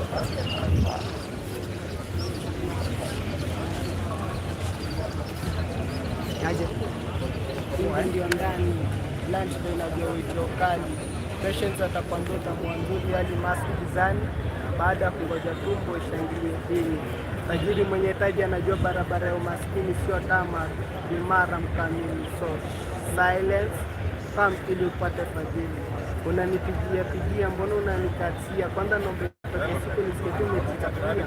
Papara punguza supu utaparara. Ogopa kani yapo staki hujapewa umenusa na ushatangazia umati. Peleka pande ile wapi ile pande ile naona jisikia. Hizi pande zetu sio tunanga idea. Kuna vitu vingi sana za maana sizingatia. Unanipigia mbona unanikatia? Kwanza naongelea siku nisikie papara punguza supu utaparara. Ogopa kani yapo staki hujapewa umenusa na ushatangazia umati. The station where you turn, mark my word. Sauti.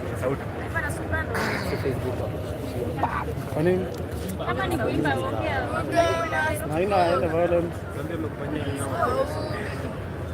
Living in ghetto, it is clearly known that any man can fall in love with a woman's smile, swag, or even pride, but it takes a real man with the realest revelation to care more deeper than blood and flesh.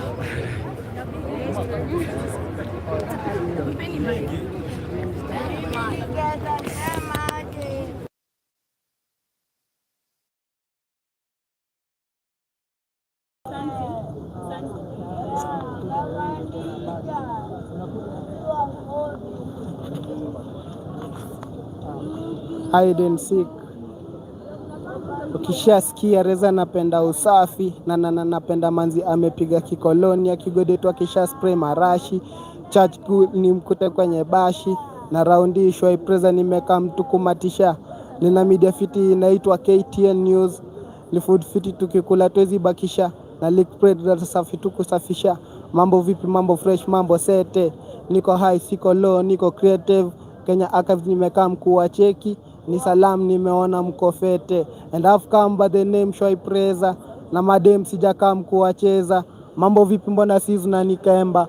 Kuna time linishow na nipenda. Na that's why kukupenda sitaweza. Mambo vipi, mambo fresh, mambo sete. Niko high, siko low, niko creative. Na mabeste nimekaa mkuu wa cheki. Ni salam nimelola mko fete. And I've come by the name Shoi Preza. Na madem sijakaa mkuu wa cheza. Mambo vipi mbona sizu na nikemba. Kuna time show na nipenda. Hivi kupenda pendwa kudadeki. Wapi unaupeleka moyo. Ona leo lompenda leo unaenda.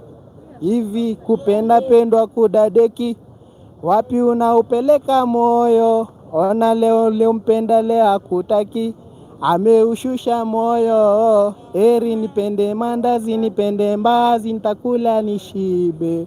Ila kwenye mapenzi moyo uwezani usinishike kishenzi. Hivi kupenda pendwa kudadeki. Wapi unaupeleka moyo. Ona leo lompenda leo hakutaki. Ameushusha moyo. Hata leo siku ya leo pia umevunja rekodi. Hii ndio sauti ya Shoi Atea. Jina langu mtaishi kunikumbuka. Uongo. Ni Alvin Maina. Uongo. Hiyo ni uongo. Hiyo ni uongo. Ngoja niimbe. Ngoja niimbe. Chapati. Kazongo. Utadai chapati ya machini. Unaitoa sahi. Nanunua chapati bao. Utaitoa sahi. Chapati bao. Ninunue. Ae punguza ikuwe 10 wewe. Hadi unga tu 10. Hadi Naivas wanaenda. Wanapata nini? Hadi save money kitu gani? Nani wewe unakula? Ulipatisha nini mafuta? Saini tu sijui 0.7. Uniambie Kasongo, watu tutakutoa 2027.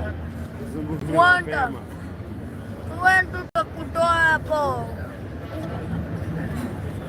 Tutomba shida Kasongo. Kasongo ni shida wewe. Ona, hadi sipati hadi bao. Sababu watu Kasongo tu kupatisha tu bei. Sukari sahi ukienda ni kama 500. Uko na iba. Zero mileage,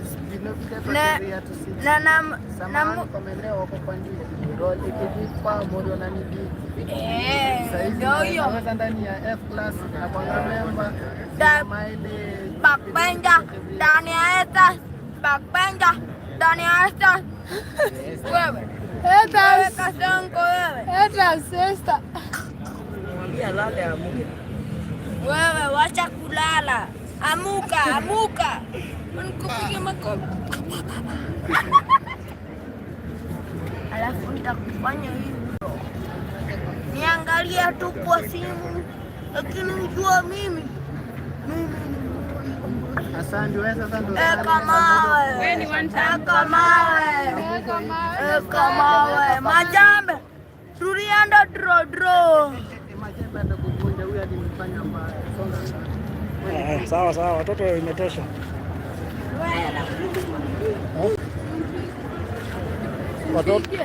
Watoto imetosha sasa hivi. Siwezi mpigia, tuko live. Siwezi mpigia watoto sasa hivi. Unaitwa nani? Utasema jina. Ngoja. Mimi naitwa Songo, tamweka kwa mfuko. Mimi naitwa Victor Kamano. Alafu ukinita Kabuda ama Mapengo. Sawa.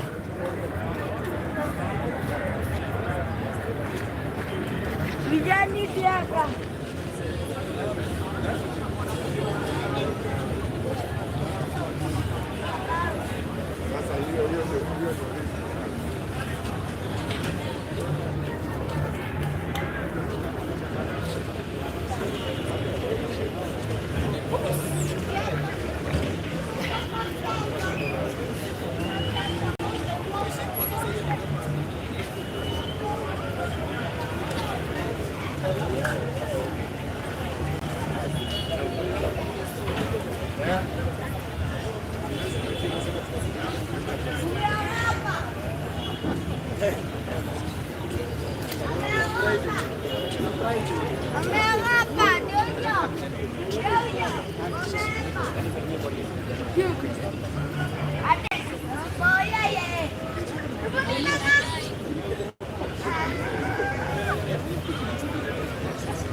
Mapengo ama Kabuda.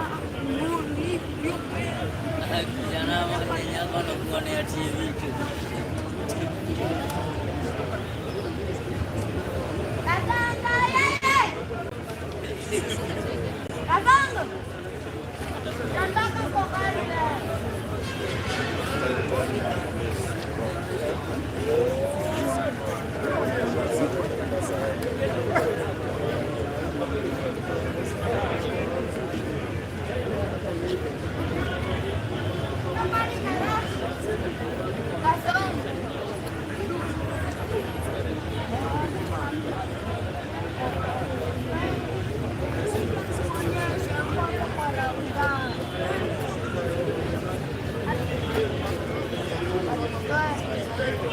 Kasongo, shuka kwa gari ama utuletee moshi.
Uli mjane, alafu kesho usikie ako na shida ingine mweke.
Mimi ni chizi mwenyewe.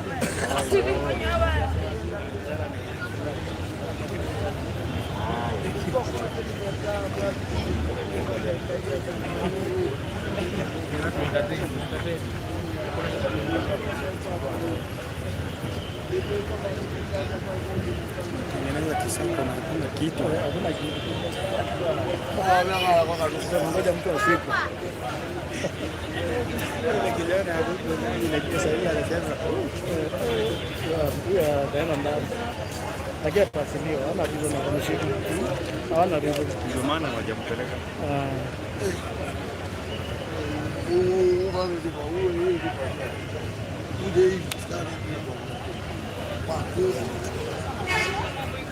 Ngome ya kutoma gari.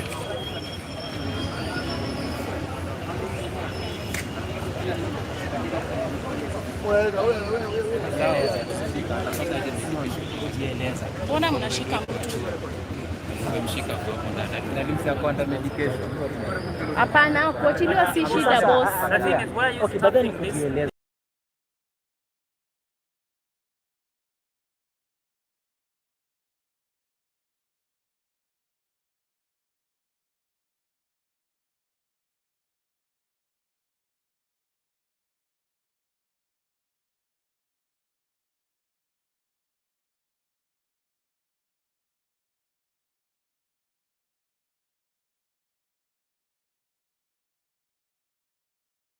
Unaona anajieleza. Hakuna mtu hata That is his democratic right. Protest ni right yake. Mimi na mnaishi kwa manyumba za maji.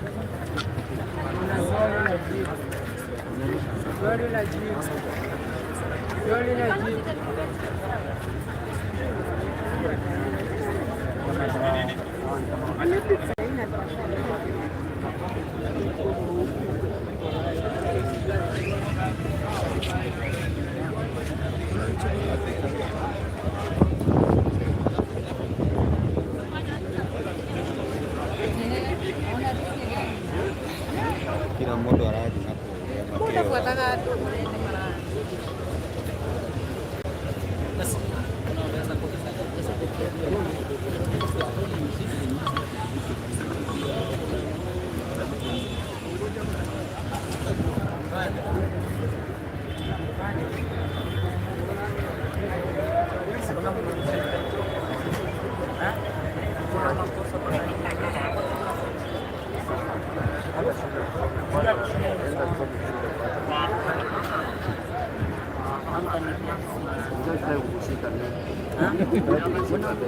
Wewe sitaki kushika leo na kazi nyingine, lakini kesho ujitayarishe, nitakuwa na wewe.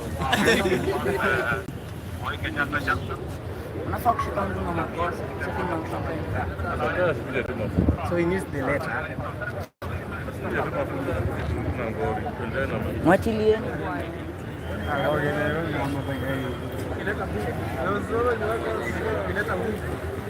hata sisi tutaleta nguvu kwa sababu we cannot allow them to just arrest us. Yes. To kill the spirit of what we are doing. Sindio? Yeah. Ayoma, ayoma, ayoma, ayoma, ayoma, ayoma, ayoma, ayoma, ayoma, ayoma, ayoma, ayoma, ayoma, ayoma, ayoma, ayoma. Na polisi wasikie, na polisi wasikie, na polisi wasikie, na polisi wasikie, na polisi wasikie, na polisi wasikie, na polisi wasikie, na polisi wasikie. Mapambano yaja Kenya, mapambano yaja Kenya, mapambano yaja Kenya, mapambano yaja Kenya. Na polisi wasikie, na polisi wasikie, na polisi wasikie, na polisi wasikie. Mapambano yaja Kenya, mapambano yaja Kenya. Ayoma, ayoma, ayoma, ayoma, ayoma, ayoma, ayoma, ayoma, ayoma, ayoma, ayoma, ayoma, ayoma, ayoma. Ayoma, ayoma. Na Kasongo asikie, na Kasongo asikie, na Kasongo asikie, na Kasongo asikie, na Kasongo asikie, na Kasongo asikie. Mafuta lazima ishuke, mafuta lazima ishuke, mafuta na itashuka, mafuta na itashuka. Na Kasongo asikie, na Kasongo asikie, na Kasongo asikie, na Kasongo asikie. Mafuta. Wachana naye, amefanya nini?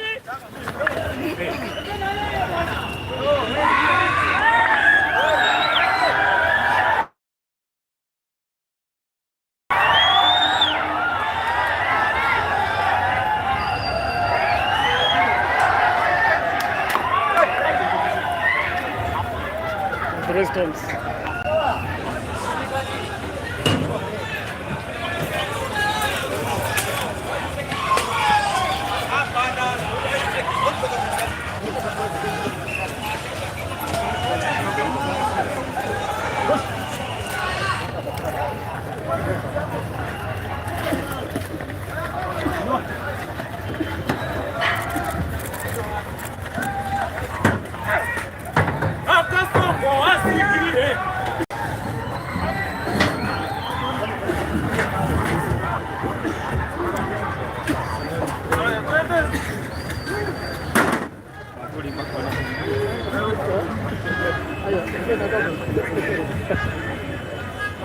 Ini rahisi kupotea bwana. Hata ilikuwa ishafunguka. Haya. Asante.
Nani?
Wameenda kuupload.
Tulia hapa kidogo ba.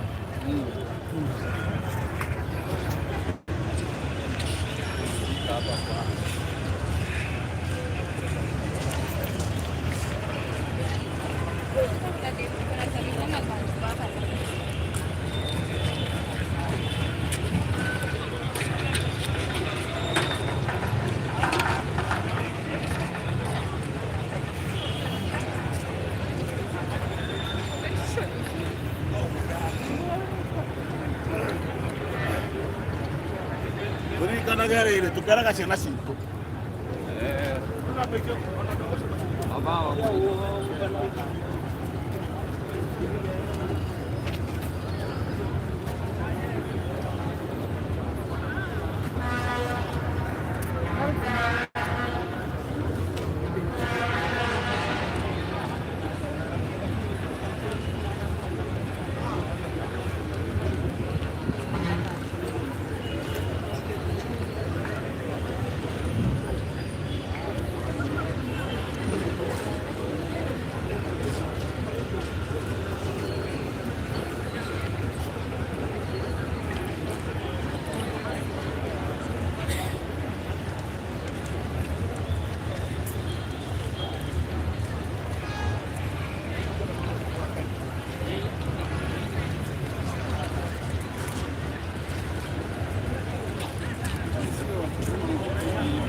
Hadi sasa leo nimekufuata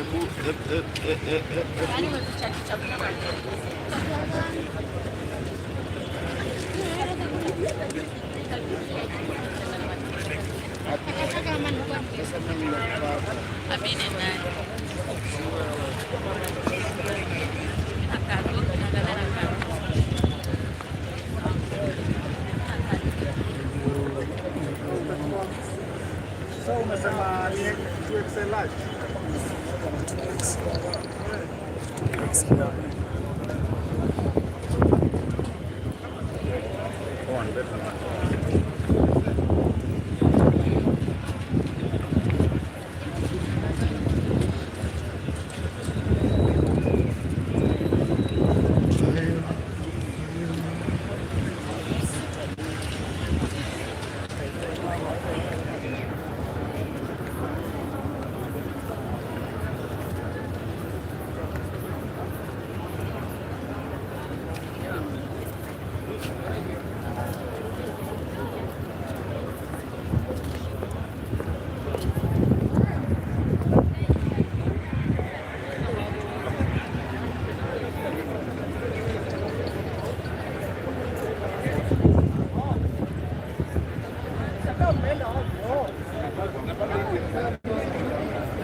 Umbrella nimeweka hapa ndani. Sawa. Nimeweka hapa ndani. Hadi nilikuwa nimesahau. Asante. Nilikuwa nimesahau. Nikumbusha.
Niko hapa mpaka aseme sawa. Mpaka aseme sawa.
Unangoja tu kukimbia. Unajua watu wa media. Ndio kuna mafala. Ah, sasa unangoja tu pia gas. Anajua anangoja pia gas. Kwani baadaye?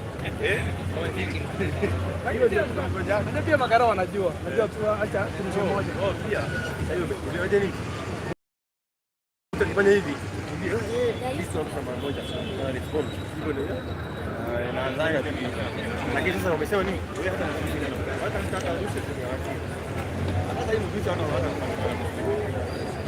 lakini wakiona imewaka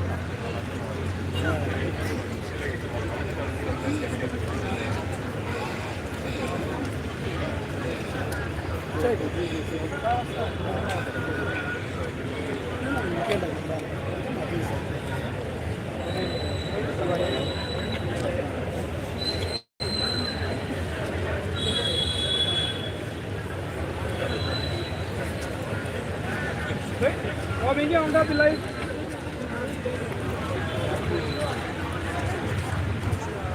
Kwanza wewe au tena kuja. Hapana.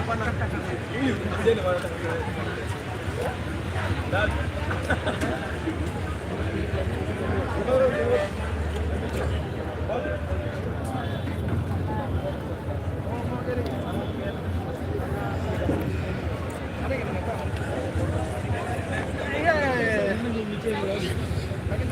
Wote.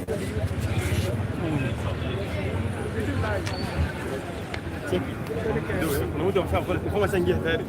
Usiongelee. Tulie kwanza. Kule imam kuna kama amon. Man.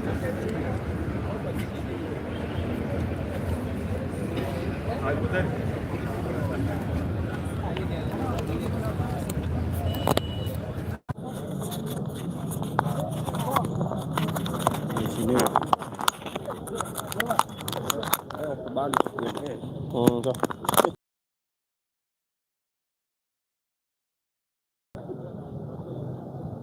Ready?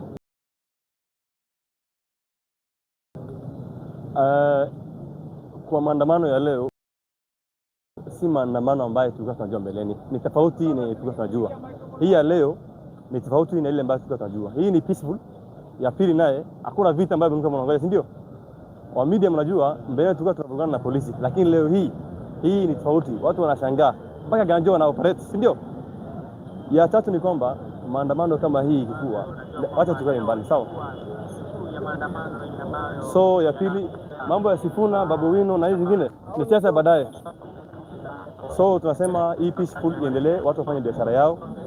Kama watu wana complain tuone kwa barabara kama peaceful na tusije tunaharibu mali yaendelee.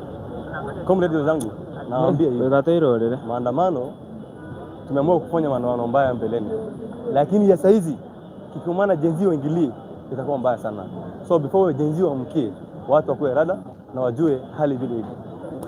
Ya pili 2027 tunakuja kwa debe. 2027 jenzi wakiamkia kwa kuja kwa debe hatutatishwa. Na mbeleni ilikuwa hatupangwingwi, lakini ya saizi hatupangwa vizuri. Tunasema kila mtu tunakuja kwa debe yake. Ya kwanza tunatoa MCS, tunakujia MPs tuwatoa mpaka tuende juu, sawa? Juu mlima tunaanzia chini, so si sote tukadi, watu wachukue ID, wachukue kura, wachukue hadi IEBC vote. Bila shaka basi mpenzi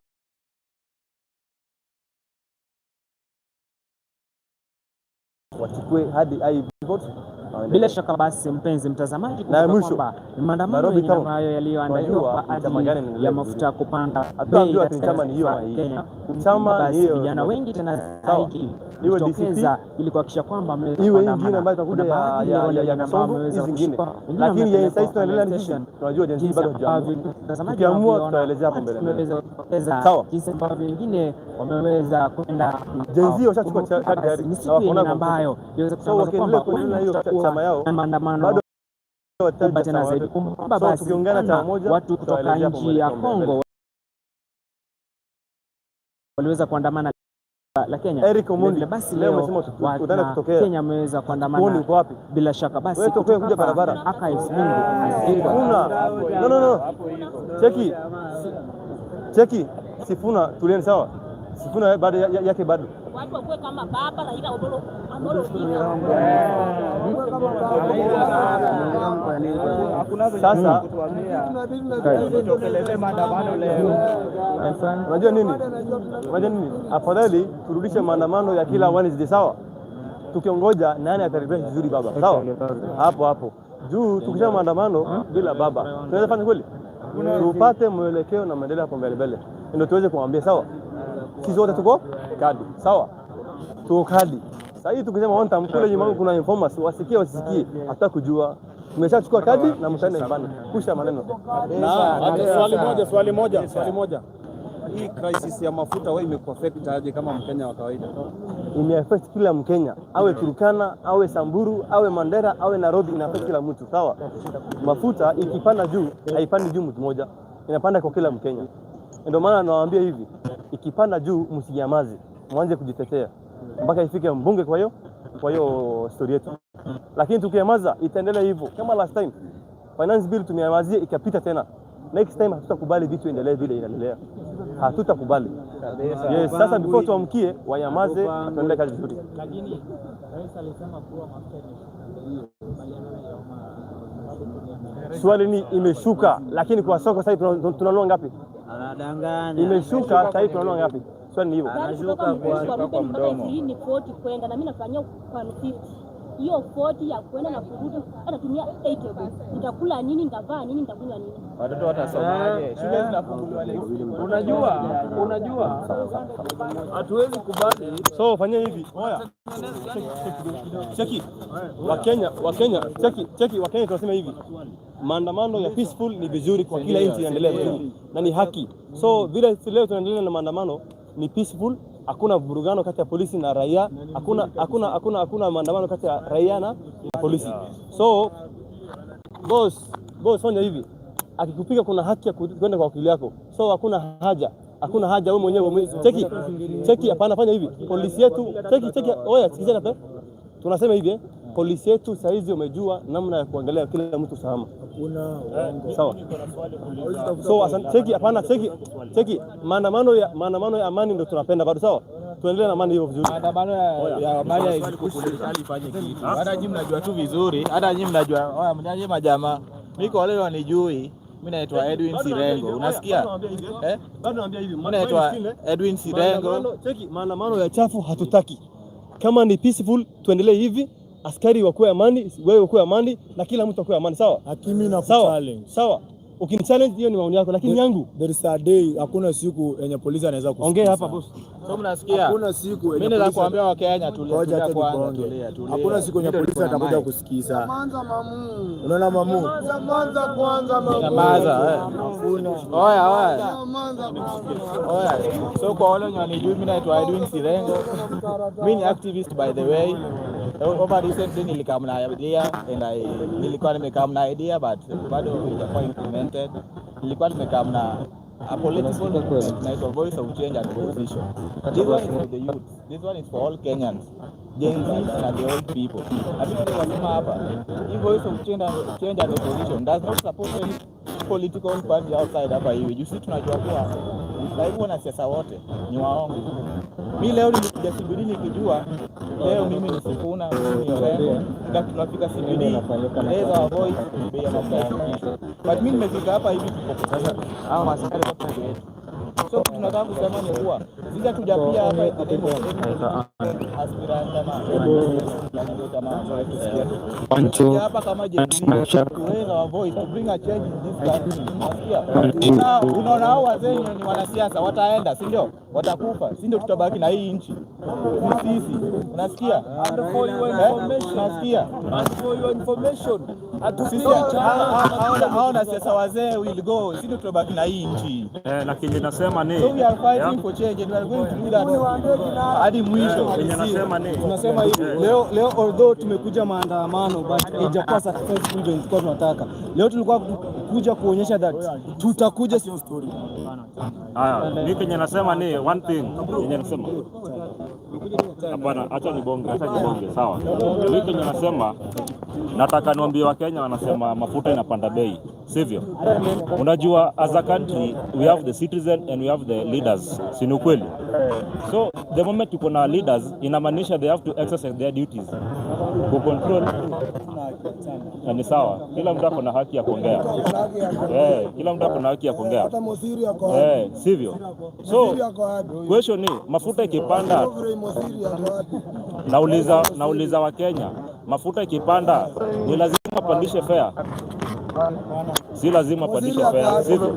Ama mafuta ikipanda lazima apandishe bei ya chapati hapa? Si lazima, sivyo? Ni uchungu sana. So mimi nasema mimi naitwa Gordon Kings. Ni uchungu sana. Uchungu sana. Mafuta inapopanda ni uchungu sana. Wakenya wanazidi kuumia. Lakini mimi niko na swali moja. Mafuta ikipanda, unajua kwanza mamu. Nani anakuwa affected? Kwanza ni kupeleke na mtaratara. Mosiri uko wapi? Wewe ndio tuko naye kama Gen Z. Uko wapi Mosiri? Tunawawa hapa sasa, hata Sifuna wewe sasa tukujue ni nani. Mosiri uko wapi? Huyo ndio kiongozi. Nilikuwa nauliza mafuta ikipanda kwa nchi tunafaa tu blame nani? Ni mwenye anapandisha bei ya bidhaa ama ni serikali tunafaa ku complain tu? Bei ya bidhaa inapanda automatic. Mbona inapanda bila reason?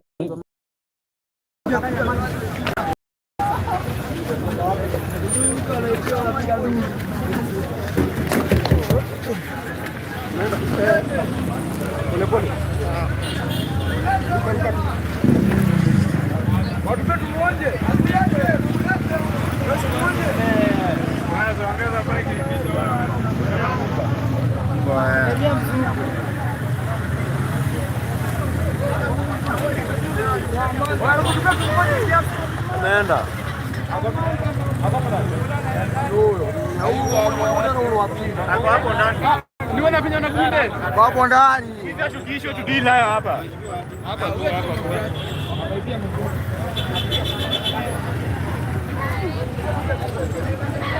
Haya, fungua njia.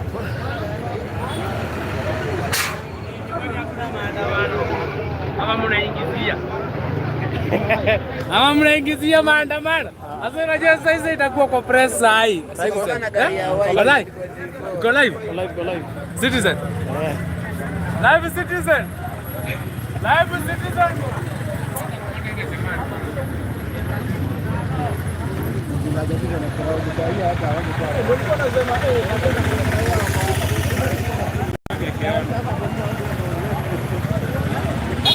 Ni polisi tu wamevaa civilian yao, wamevaa civilian tu. Kwa huyo jamaa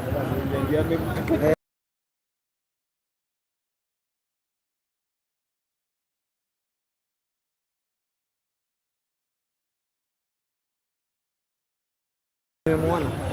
Huyo jamaa amefanya poa. Huyu nyama huko muulize. Ameitia mzima na karao alikuwa pia. Na hiyo simu amevunja ama iko sawa? No, ameuliza what the fuck are you doing? Line live si hata nini. Seriously. What the fuck are you doing?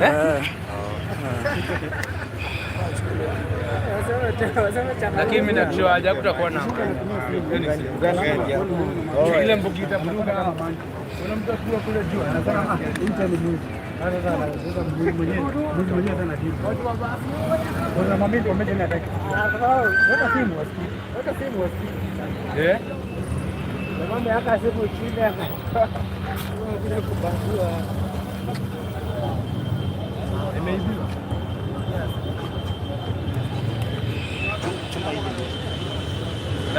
Lakini leo itakuwa kama ile si aje. Kama ile ajenzi iko anga. Ajenzi ile iko anga. Leo imeisha leo. Nenda hivi. Hakuna.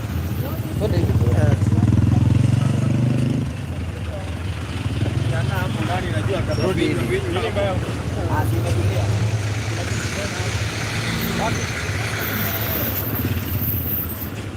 Hapa kuna ingine.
Chief officer wa watoto huko mtaa wa street, na leo niko huko kuona hii shida ya maandamano. Hii maandamano imekuja na kitu tunaomba, najua ndio watu wengi sana leo kuna maandamano, lakini kitu tunataka tuone hii maandamano, tunataka tuone na amani.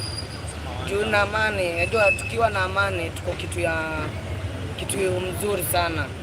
Tukue kitu kimoja, tusikue ni kama kupigana na mpaka tukaumiza watoto wetu. Tuko na watoto wengi hapa, watu wengi wadogo. Tukiwa hadi watu wadogo, ukipata mtu huyu ameshikwa pale na ameenda wadogo, ukipata mtu huyu ameshikwa pale na ameenda amelalia jela. Ikakuwa shida. Serikali yetu tunawaambia tuangalia hawa vijana. Jusiwa wengine wanatumwa hapa, wengine wanalipwa huku, wanatumwa na magoods.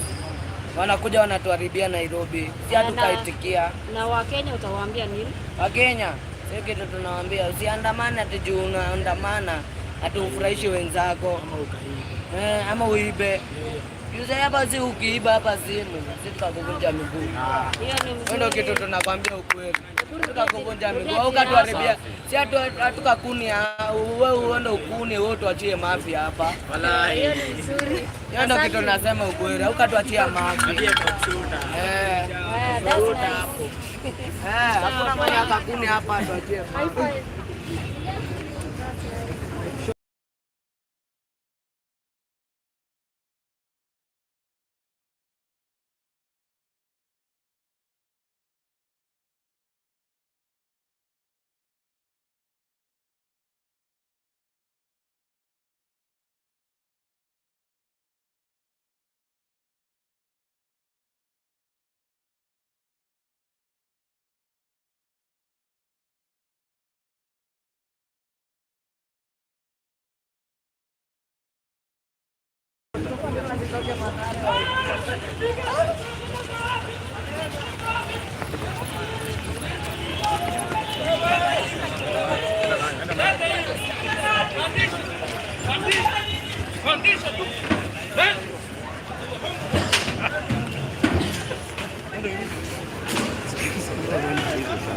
Wewe ndio alikuwa anatusumbua hata. Save time nani kuja?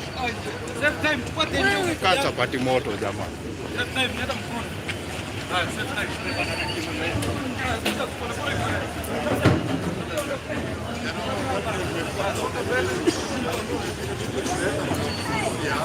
Hata client nyingine.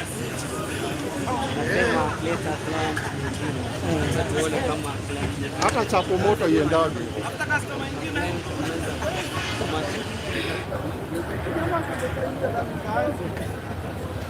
Nasema wamekuwa kumtumia kwa kitambo.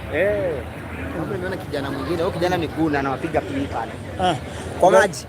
Kana kijana. Anawa maintain wengine wakuja watoke. Huyo ni guni huyo kijana. Nyinyi anawa maintain hapo, anawa maintain hapo. Hiyo acha.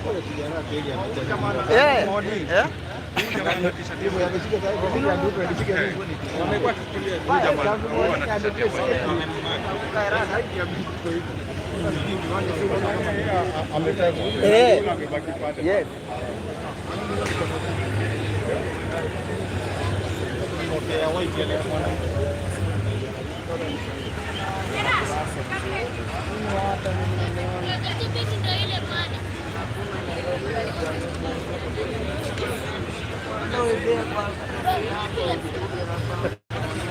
Shasema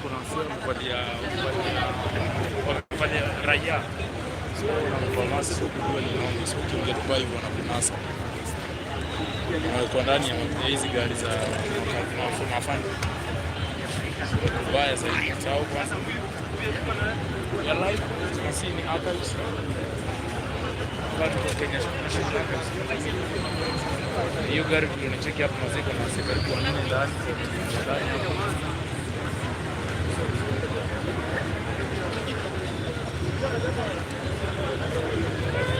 Live Nairobi City. Tabla the skin we are police for the coast.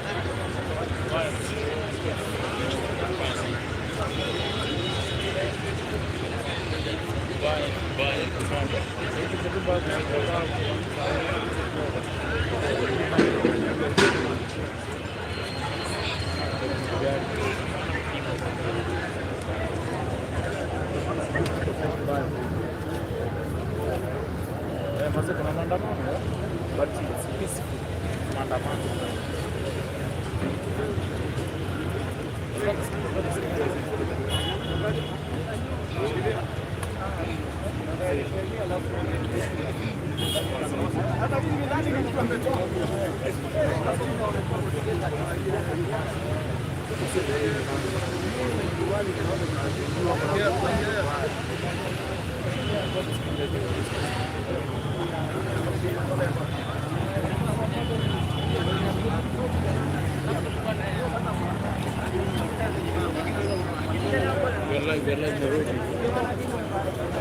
Hujaitwa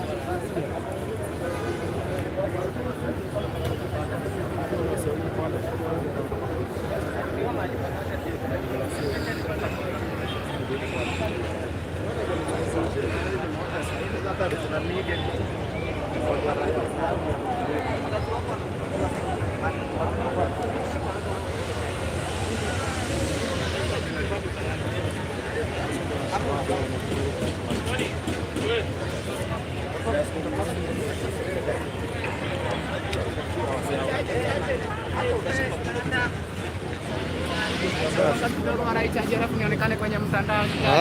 Bongo. Ile ya maandamano na kitu tumemedi hatuna dogo.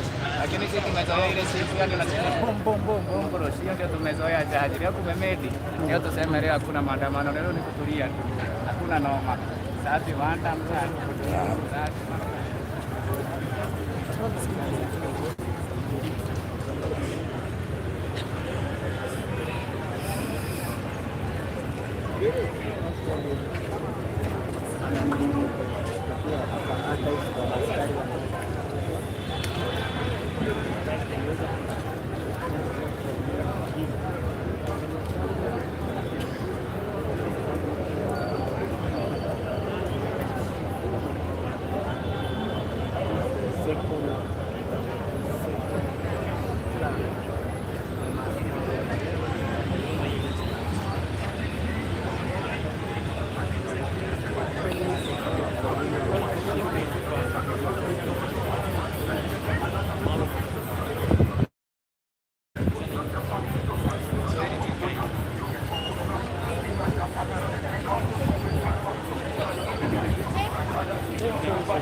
We are live in Nairobi City. You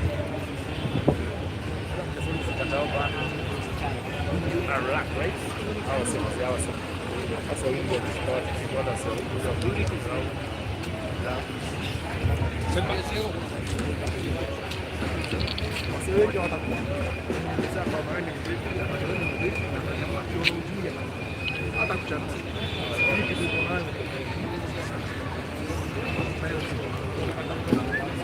Sawa kwa Masanze. Gani? Wale. Hawa wanatembea wapi? Hao ni wana Masanze. Sasa ndo nashika wapi? Ndo nashika wapi?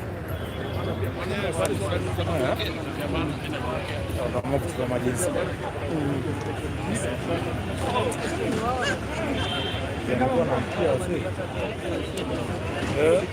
Ukipata kama una president yako uko tu hivi. Kama una miaka kazi na kufariki. Hakubamba. Kama una miaka kazi.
Tumewaka hata sijui nini hawa wanafanya ground hapa.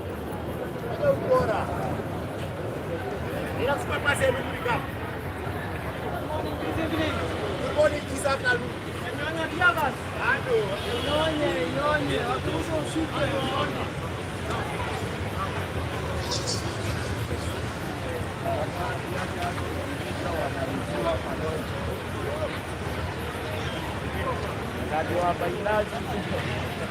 bainaji ile tulikuwa tunaingia kwa kiangazi, tuliisha paroli ya askari wakaruka wengine wakarudia mpaka wengine wakamea viatu wakamea vijana wengine walibeba viatu na kofia. Askari waliumia na wengine wakakufa.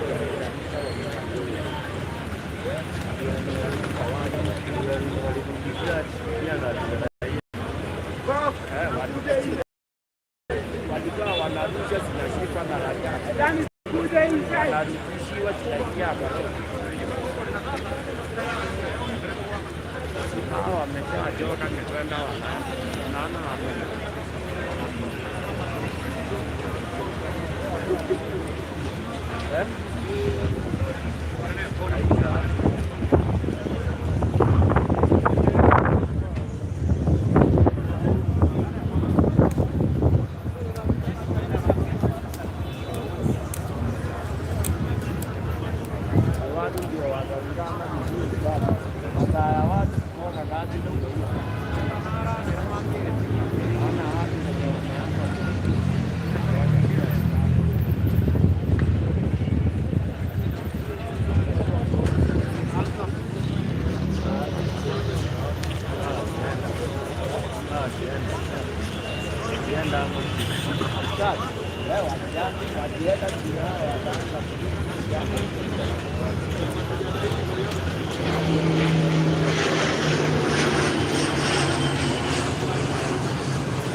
Umeona hapo vipi hapo?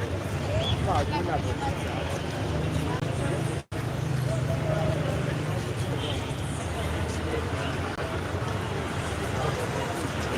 Wanafaa wapelekwe na huko mpaka ya Mandela huko, wasikane na sababu ambao wa maji na huko.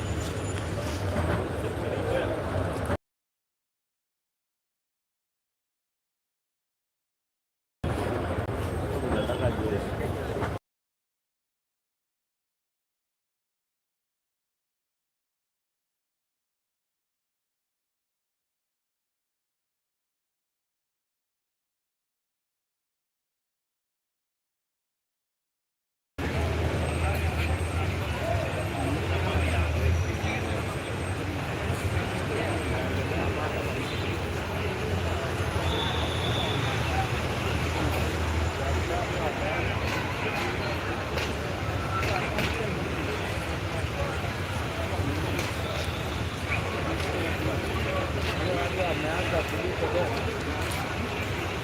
Ameanza kuliko.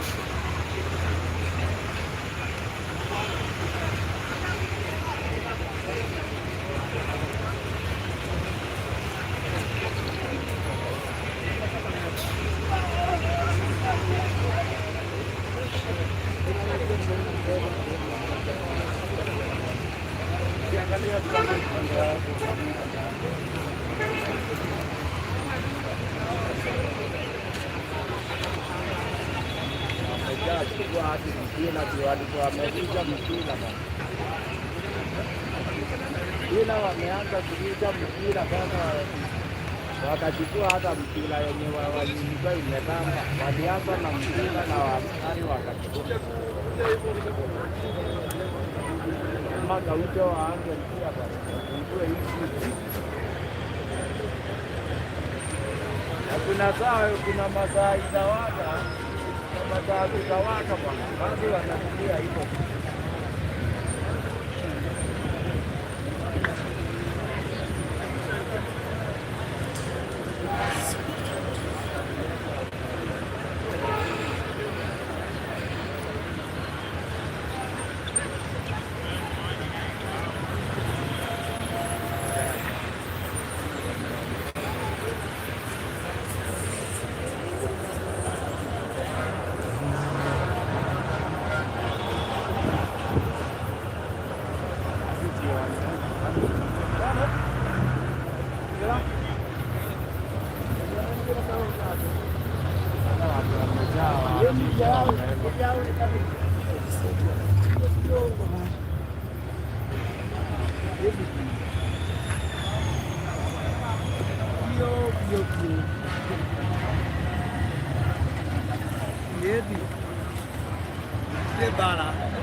Okay, thank you. Okay.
Bwana anapenda sana.